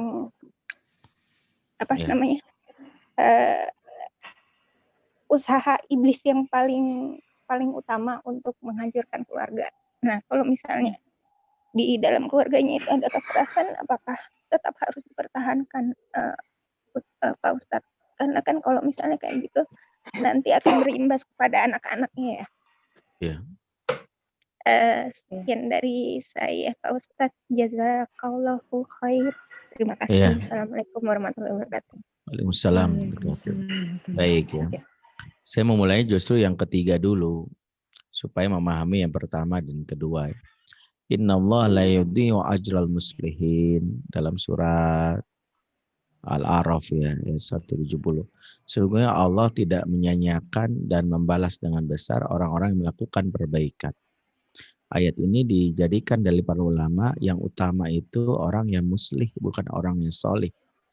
Kalau solih itu untuk diri dia, muslih itu untuk orang lain dan diri dia.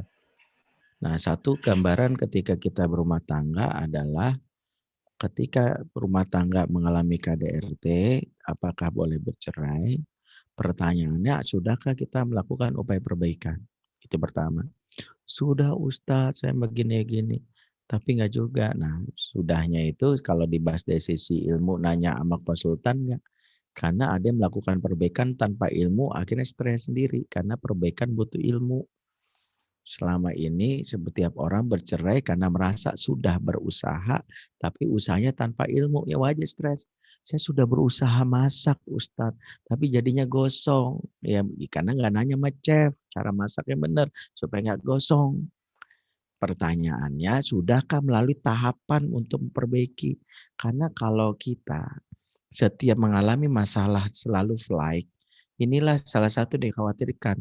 Flight generation adalah khawatiran sebagian ahli pendidikan di zaman kekinian, yaitu orang-orang yang terbiasa ketika mengalami situasi sulit, cerai, tinggalkan. Gua berhak bahagia kan? Betul, lu berhak bahagia. Tapi berhak bahagia itu sumbernya dari Allah, bukan sesuatu yang suka-suka kita. Emang lu pikir ketika lu keluar dari situasi itu bakal bahagia? Enggak juga. Pastikan bahwa kita memutuskan sesuatu itu karena kita mendasarkan ilmu. KDRT Ustadz, betul, KDRT nggak nyaman. Tapi begini, saya nggak ingin mengatakan bahwa seolah menyepelekan ke KDRT-an itu sebagai hal yang rendah. Pastinya toksik yang diberikan pasangan itu membuat kita terluka, betul. Saya tahu, saya empati banyak yang tanya ini ke saya. Tapi begini, ketika kita mengalami KDRT, apakah posisi kita selama ini selalu menganggap diri korban? Iya Ustadz, saya korban. Nah itulah kenapa nggak ada perubahan. Karena posisi korban selalu menunggu pasif. Engkau berubah mas, engkau harus, kalau engkau sudah memperbaiki diri, baru aku bisa menerima kamu kembali. Aku tersakiti karena kita posisi korban.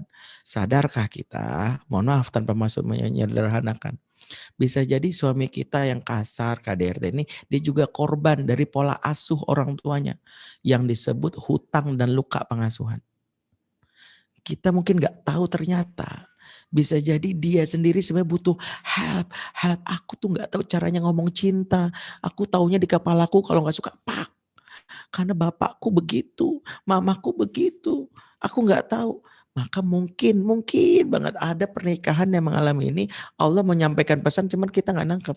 Wahai fulanah, engkau berikan engkau pasangan seperti ini, mungkin kalau engkau sadari inilah pintu surgamu, karena engkau akan membantu seseorang yang dulunya kasar diasuh sama bapaknya bisa menjadi lembut.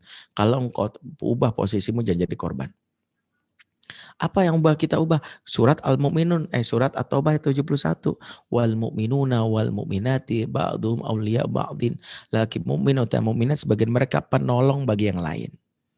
Posisikan kita sebagai penolong. Loh kok tolong? Lihat hadis Rasul yang lain. Unsur haqqaka zolimun au mazlum. Tolonglah saudaramu yang berbuat zolim dan yang dizolimi. Para sahabat bertanya, kalau yang dizolimi kami tahu Rasul caranya. Tapi berbuat zolim nolongnya gimana? Apa iya pas dia gebukin orang kita ikut gebukin orang itu? Bukan. Hentikan. Bagaimana cara menghentikannya?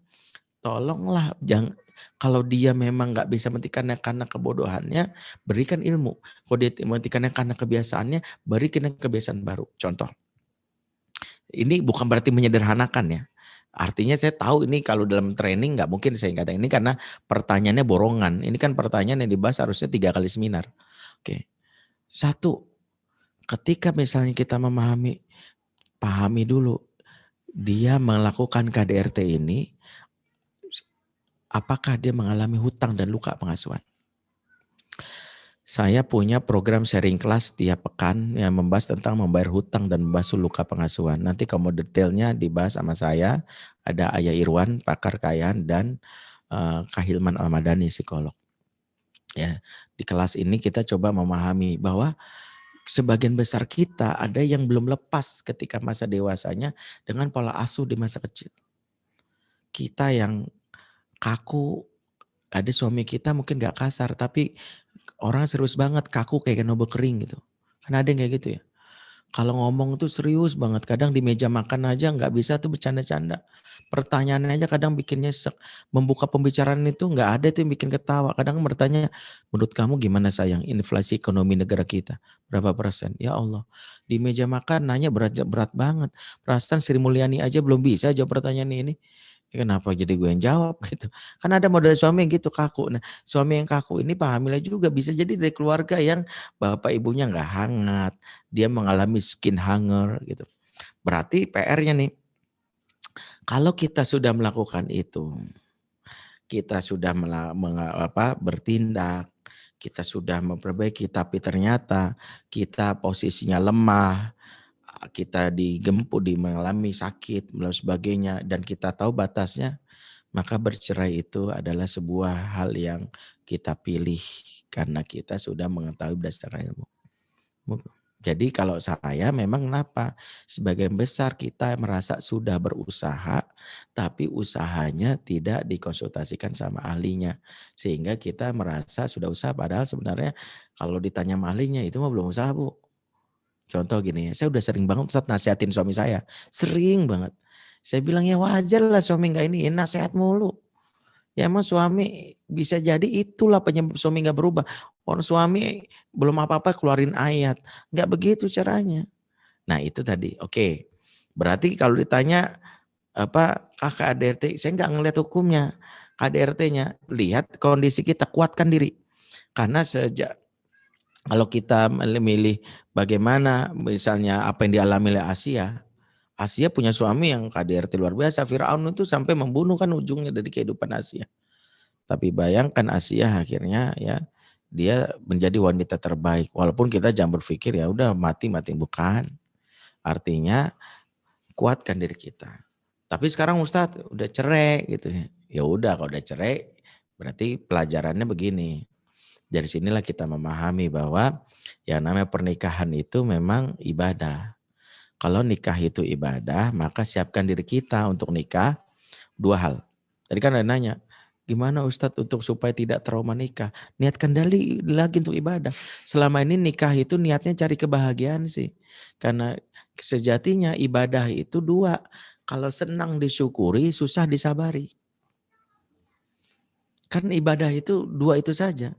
Makanya ada orang yang nikahnya bisa jadi di malam pertama zikirnya Alhamdulillah. Malam kedua zikirnya Masya Allah. Malam ketiga subhanallah. Malam keempat mulai astagfirullah. Malam kelima mulai la haula wala quwata billah. Malam keenam inna lillahi wa inna ilaihi rajiun. Malam ketujuh astagfirullah lagi. Malam ke-8 mulai innalillah lagi. Malam ke-9 la haula wala quwata. Perasaan hamdalahnya enggak balik-balik Ustadz. Ya itu kan zikir juga, ibadah. Makanya salah satu kakinya kalau pengen romantis di masa bagaimana membangun romantis sama pasangan, satu tips saya, jangan pernah nonton drama Korea. Karena drama Korea itu merusak konsep romantisme kita. Harus mendapatkan suami yang setiap hari bawain bunga. Enggak juga. Romantisme itu adalah ketika kita bisa jadi bersabar dengan kekurangan suami, bertertati-tati, dan akhirnya suami di endingnya mengatakan la ilaha illallah, meninggal. Itu romantis yang luar biasa. Kita menemaninya, mendampinginya, itu. Kita ini kan hanya terpicu romantisme model kayak gitu yang suami. Makanya saya bilang, bagaimana Ustaz membangun romantis? Jangan nonton drama Korea dulu. Karena buku rumah tangga seseorang itu beda-beda masing-masing. Bisa jadi kita masuk surga. Bisa jadi romantisme yang kita bangun itu bisa jadi bukan dengan senyuman. Bisa jadi air mata. Makanya jangan berharap kepada kebahagiaan di dunia. Karena kebahagiaan dunia itu semuanya. Berharaplah di akhirat. Sehingga kalau kita menjalani pernikahan niatnya ibadah. Kalau orang bertemu ibadah akhirnya melengkapi.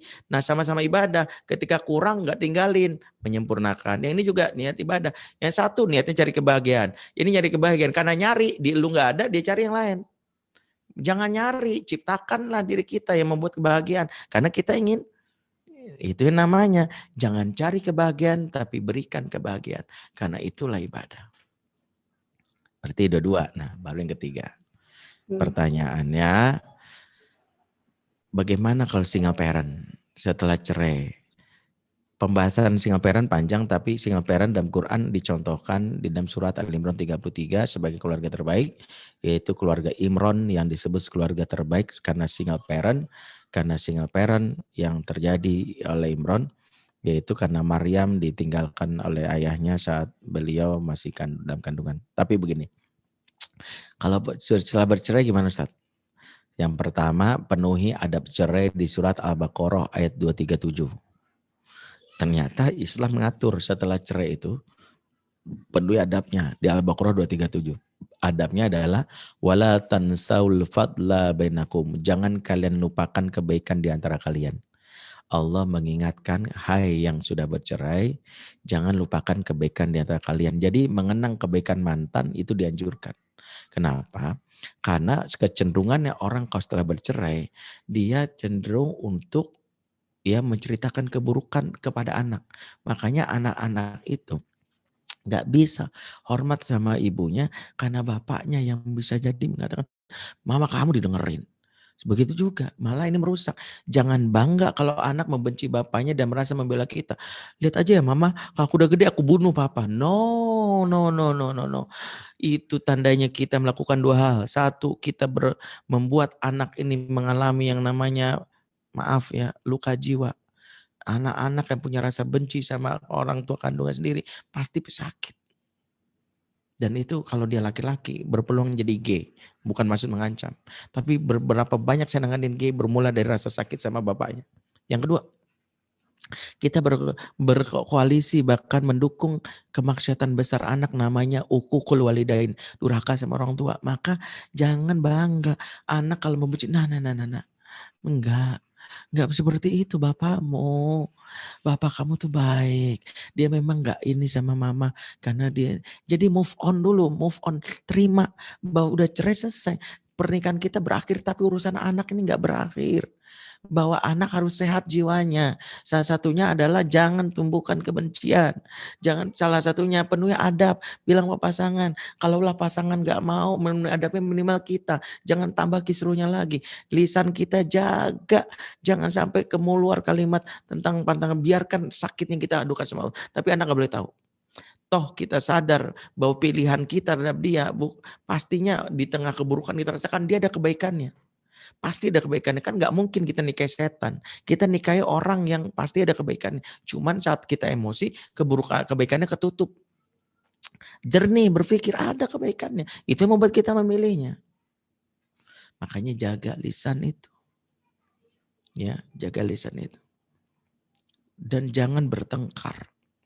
Saya memiliki saudara, seorang akhwat bercerai sama suaminya. Dan hasil perceraiannya membuat anak diserahkan kepada dirinya. Yaitu dia menang di pengadilan. Si suami nggak terima. Suaminya yang keras mengancam sambil mengatakan, pokoknya gue nggak terima. Anak harus sama gue. Tapi pengadilan mengatakan menang sama ibunya. Sama ibunya. Sampai suami mengancam akan merebut si anak. Sampai suatu hari ketika lagi jalan di mall, ini kisah nyata. Tiba-tiba sang suami, mantan suami ini mau mengambil paksa tiba-tiba anaknya. Ya, papa langsung tarik. Nah si ibu ini kaget. Ketika tahu mantan suaminya. Ketika ditarik itu dia bilang, jangan ditarik. Ini anak punya aku. Aku nasabnya ke dia. Iya. Jangan tarik. Apa kamu? Enggak. Ambil. Luar biasa ibu ini bilang apa? Kamu mau ngambil dia, ambil. Silakan. Jangan ribut. Kasihan anak kita. Ambil. Aku percaya kamu bisa mengasuhnya. Tapi jangan tarik paksa gini, kasihan dia. Terus ibu bilang, ingat ya, kalau aku udah pegang dia, kamu gak punya akses sama dia lagi. Karena pokoknya aku tutup. Iya, tapi jangan dipaksa. Kemudian dia bilang sama anaknya, dan dia mengikhlaskan diri. Tinggal sama papa ya. Percayalah, papa menyayangi kamu. Suatu saat mama akan bertemu sama kamu. Dan ibu ini menahan tangisannya. Dipeluk, anak ini bingung. Dibawa sama papa. Dan betul, mantan suami menutup akses. Tapi dia untungnya mantan suami gak menjelekkan mantan istri, cuma bilang, udah kamu sama papa, gak usah pikirin mama kamu. Sampai anak ini bingung, kok mamanya gak pernah nengok. Karena mantan suami sama sekali menutup akses, ganti handphonenya, pindah rumah sebagainya. Sampai akhirnya anak ini tumbuh dewasa, SMP. Benar ini ceritanya. Kemudian si anak ini sudah mulai diizinkan sama papanya. Dalam hal ini kalau kamu udah boleh. Tapi anak ini mulai muncul rasa gak percaya sama mamanya. Kalau mamanya cinta kenapa gak nyari aku dari dulu? Kenapa aku mencari? Dia merasa mamanya gak sayang. Sampai akhirnya mamanya mendapatkan informasi kalau si anak ini ini belum dijadikan.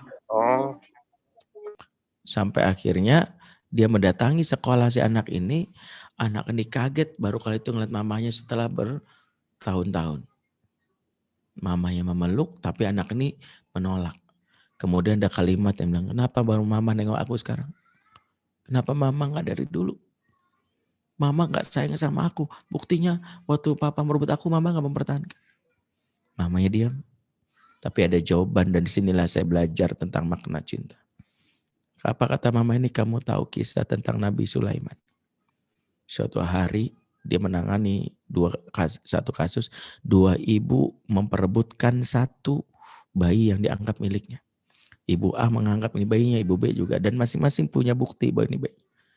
Apa yang terjadi? Sampai akhirnya bayi ini ditarik. Ya, sampai Nabi Sulaiman menyenengahi dan Nabi Sulaiman mengangkat gini. Baik, keputusannya adalah bayi ini saya belah saja. Ya, bayi A untuk ibu A, bayi yang setengah buat ibu A, bayi yang setengah lain itu bayi. Tiba-tiba ibu A mengatakan, "Jangan Sulaiman, jangan. Aku bohong. Aku bukan ibunya. Ibu B lah ibunya. Dia bukan anakku, jangan belah. Aku bukan ibunya, aku bohong, aku main-main saja. Aku bercanda, ibu B lah ibu kandungnya. Please jangan belah." Tahu kata Sulaiman? Justru engkau lah ibu yang asli. Engkau rela kehilangan demi menjaga agar anakmu tidak tersakiti. Engkau rela berpisah, tapi engkau menjaga supaya anakmu selamat. Justru engkau lah. Tahu anak ini nangis. Ketika diceritakan ini nangis. Dan si ibu cerita. Dia bilang apa? Mama menahan sakit.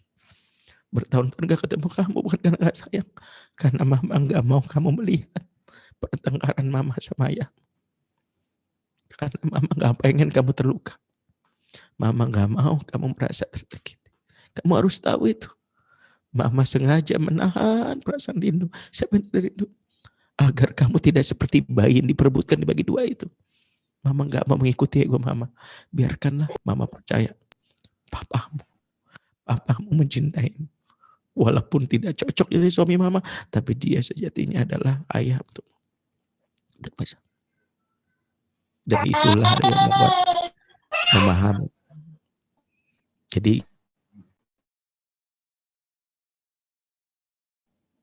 kesimpulannya adalah di sini kita harus mengalahkan ego kita untuk membuktikan bahwa cinta kita ke anak cinta yang sejati. Kehilangan bukan berarti membuat kita gagal insya Allah. Kehilangan adalah dalam diri kesehatan. Fokuslah kepada kesehatan mental anak. Allah alam sawab. Masya Allah, Alhamdulillah. Setelah dijawab oleh Ustadz, langsung ketiganya pertanyaannya.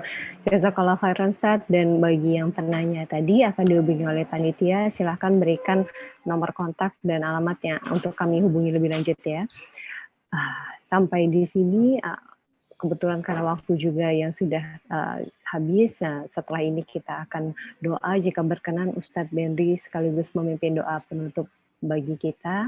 Nah, setelah itu baru kita akan ada beberapa pengumuman bagi para jamaah diharapkan untuk tetap berada di room ini ya. Tafadhol Ustaz, doa. Baik, ayah bunda semua melakukan Allah. Kita sudahi apa yang kita bahas hari ini. Kita berdoa mudah-mudahan Allah berikan kita jalan untuk bisa mengokohkan keluarga kita. A'udzubillahi minasyaitonirrajim. Bismillahirrahmanirrahim. Alhamdulillahirabbil alamin. Hamdan syakirin. Hamdan nahimin. Hamdan yuafi ni'amahu wa yukafi mazidah. Ya Rabbana lakal hamdu kaman bagi di jalal wajhikal karim wa azimi sultanik. Allahumma shalli ala sayyidina Muhammad wa ala sayyidina Muhammad. Ya Allah ya Rahman. Engkau Maha tahu ya Rabb betapa kami siang hari ini sedang belajar kembali bagaimana kami menjalani peran dalam kehidupan rumah tangga kami. Bagaimana kami selama ini menikah tanpa ilmu. Kami menikah dengan semangat tanpa memiliki bekal yang cukup. Sehingga kami banyak melakukan kesalahan-kesalahan. Kami banyak melakukan kesalahan kepada pasangan. Kami banyak melakukan kesalahan kepada anak. Ya Rabb, izinkan kami memperbaiki diri kami, karena sesungguhnya kami hanya ingin rumah tangga kami menjadi salah satu pintu bagi kami masuk ke dalam surga-Mu. Kami menginginkan pelayanan kami kepada pasangan kami adalah sebagai batu bata yang akan membangun istana kami di surga. Kami inginkan agar usaha kami mendidik anak kami yang akan mengangkat derajat kami nanti di akhirat sesuai dengan janji yang disabdakan oleh Rasul-Mu. Ya Rabbana, sungguh kami tahu betapa di masa kekinian sulit bagi kami untuk bisa mengokohkan keluarga, begitu beratnya tantangan. Tapi kami tahu ya Rabb, Engkau yang menjaga, Engkaulah yang membimbing, Engkaulah yang jadi sandaran bagi kami. Izinkan kami untuk terus belajar. Isilah hati kami dengan hidayah-Mu ya Rabb, agar kami semangat dalam belajar, menapaki hari-hari kami untuk mendekat kepada-Mu. Ya Rabbana, bantulah kami untuk bisa masuk surga sekeluarga bersama pasangan kami, bersama anak-anak kami, bersama ibu bapak dan juga saudara kerabat kami. Izinkan kami di akhirat bisa berjumpa dengan kasih hati kami Rasulullah SAW. Izinkan kami ya Rabbana agar kami bisa jalani peran kami sebagai seorang pasangan, sebagai orang tua dengan semaksimal mungkin. Di akhirat kami berharap dengan amal kami bisa melihat wajah kekasih hati kami Rasul dan berjumpa dengan Engkau ya Rabb, melihat wajah-Mu di surga nanti. Ya Rabbana, kami menginginkan umur kami panjang dalam ketaatan kepada-Mu. Izinkan kami ya Rabb agar menuntaskan amanah-amanah kami, agar di sisa waktu yang Kau berikan kami mampu menjalankan peran kami secara maksimal, dan izinkan kami mati dalam keadaan husnul khotimah. Ya Rabbana, kami berlindung kepada-Mu dari kematian yang hina. Jauhkan kami dari kematian di saat kami melakukan dosa dan maksiat. Jauhkanlah kami dari kematian di saat kami melakukan berbagai macam pengkhianatan. Jauhkan kami dari kematian di saat kami belum memiliki bekal yang cukup untuk bisa membawa kami ke dalam surga-Mu ya Rabb. Sungguh kami mohon perlindungan-Mu, penjagaan-Mu atas diri kami. Jagalah agama kami. Jagalah iman kami, jagalah jiwa kami, jagalah harta kami, jagalah kehormatan kami, jagalah akal kami. Sesungguhnya Engkau sebaik-baik penjaga. Rabbana atina min ladunka rahmah wa hayyi lana min amrina rasyada. Rabbana hab lana min azwajina wa dzurriyyatina qurrata a'yun waj'alna lil muttaqina imama. Rabbana fil lana wa liwalidina warhamhum kama rabbawna shighara. Rabbana atina fid dunya hasanah wa fil akhirati hasanah wa qina adzabannar. Subhana rabbika rabbil izzati amma yasifun wa salamun alal mursalin. Alhamdulillahirabbil alamin. Afaminkum, mohon maaf jika ada yang salah. Ya, ada informasi di room chat kalau ingin terlibat dalam sharing kelas, ada informasinya di situ. Assalamualaikum warahmatullahi wabarakatuh. Waalaikumsalam warahmatullahi wabarakatuh. Jazakumullah khairan khasiran Ustadz Benrik. Saya selaku perwakilan dari Fitiah Hamasa dan juga perwakilan dari Jamaah sekalian mengucapkan banyak terima kasih syukran khasiran atas ilmu yang diberikan, banyak manfaat bagi kami jika dari semua yang Ustadz sampaikan tadi. Dan jika Ustadz ada agenda lain dan perlu untuk langsung meninggalkan room, kami persilahkan tafadhol. Sekali lagi jazakumullah khairan katsiran Ustadz. Bagi para jamaah, kami harap untuk stay dulu atau tetap di ruangan dulu karena ada beberapa informasi yang perlu disampaikan. Nah, yang pertama tadi terkait yang memberikan pertanyaan akan dihubungi oleh panitia, silahkan berikan informasi terkait yang dibutuhkan. Lalu juga bagi jamaah yang belum mengisi daftar hadir, kami akan kembali untuk mengisi daftar hadir untuk sebagai bentuk koordinasi kita. Lalu juga bagi yang belum memfollow account Fitiah Hamasa, IG Fitiah Hamasa, silahkan di follow agar dapat mengetahui kajian-kajian berikutnya @fitiahhamasa.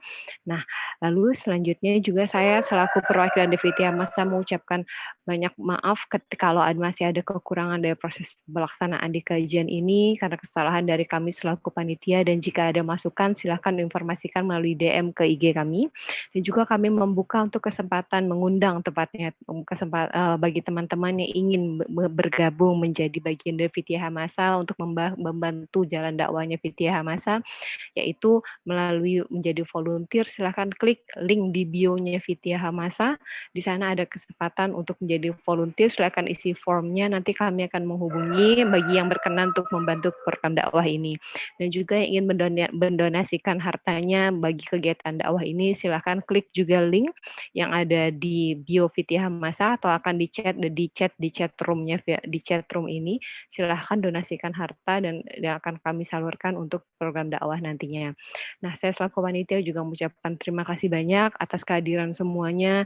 Semoga di lain kesempatan, karena insya Allah kami akan melakukan kegiatan kajian ini rutin secara setiap bulannya, insya Allah akan berkenan kembali hadir dan kita bersama-sama lagi menuntut ilmu di majelis ini. Sekian kalau dari kami. Jika berkenan, yang mau menyalakan kameranya akan ada sesi foto bersama saat ini. Silahkan dinyalakan dulu kameranya. Bagi akhwat silahkan gunakan hijabnya. Nanti kita akan foto bersama yang akan saya pandu. Ya, kita lihat dulu ya, kita foto bersama. Nah, ya sudah on semua kameranya. Ya, alhamdulillah ada cukup banyak. Kita kasih kesempatan sebentar lagi, mungkin 10 detik lagi untuk on-kan kameranya. Tafadhol teman-teman untuk kita saling mengenal dan saling tahu siapa-siapa aja ikhwah fillah yang hadir di hari ini. Silakan nyalakan kameranya agar kita bisa sama-sama berfoto. Ya, oke, jika sudah. Nah, ya silakan bagi admin, silakan sekarang dipasang senyum terbaiknya ya, senyum yang paling cantik, yang paling tampannya untuk difoto. Ya, 1, 2, 3, admin silakan. Sekali lagi, 1, 2, 3. Iya, oke. Sudah cukup ya admin ya? Oke, nah sudah cukup. Sekali lagi terima kasih, jazakumullah khairan katsiran. Semoga tidak hanya di dunia, kita juga nanti saling mencari di surganya kelak. Amin ya rabbal alamin. Saya tutup kajian ini dengan doa kafaratul majlis. Subhanakallahumma bihamdika asyhadu an la ilaha illa anta astaghfiruka wa atubu ilaik. Assalamualaikum warahmatullahi wabarakatuh.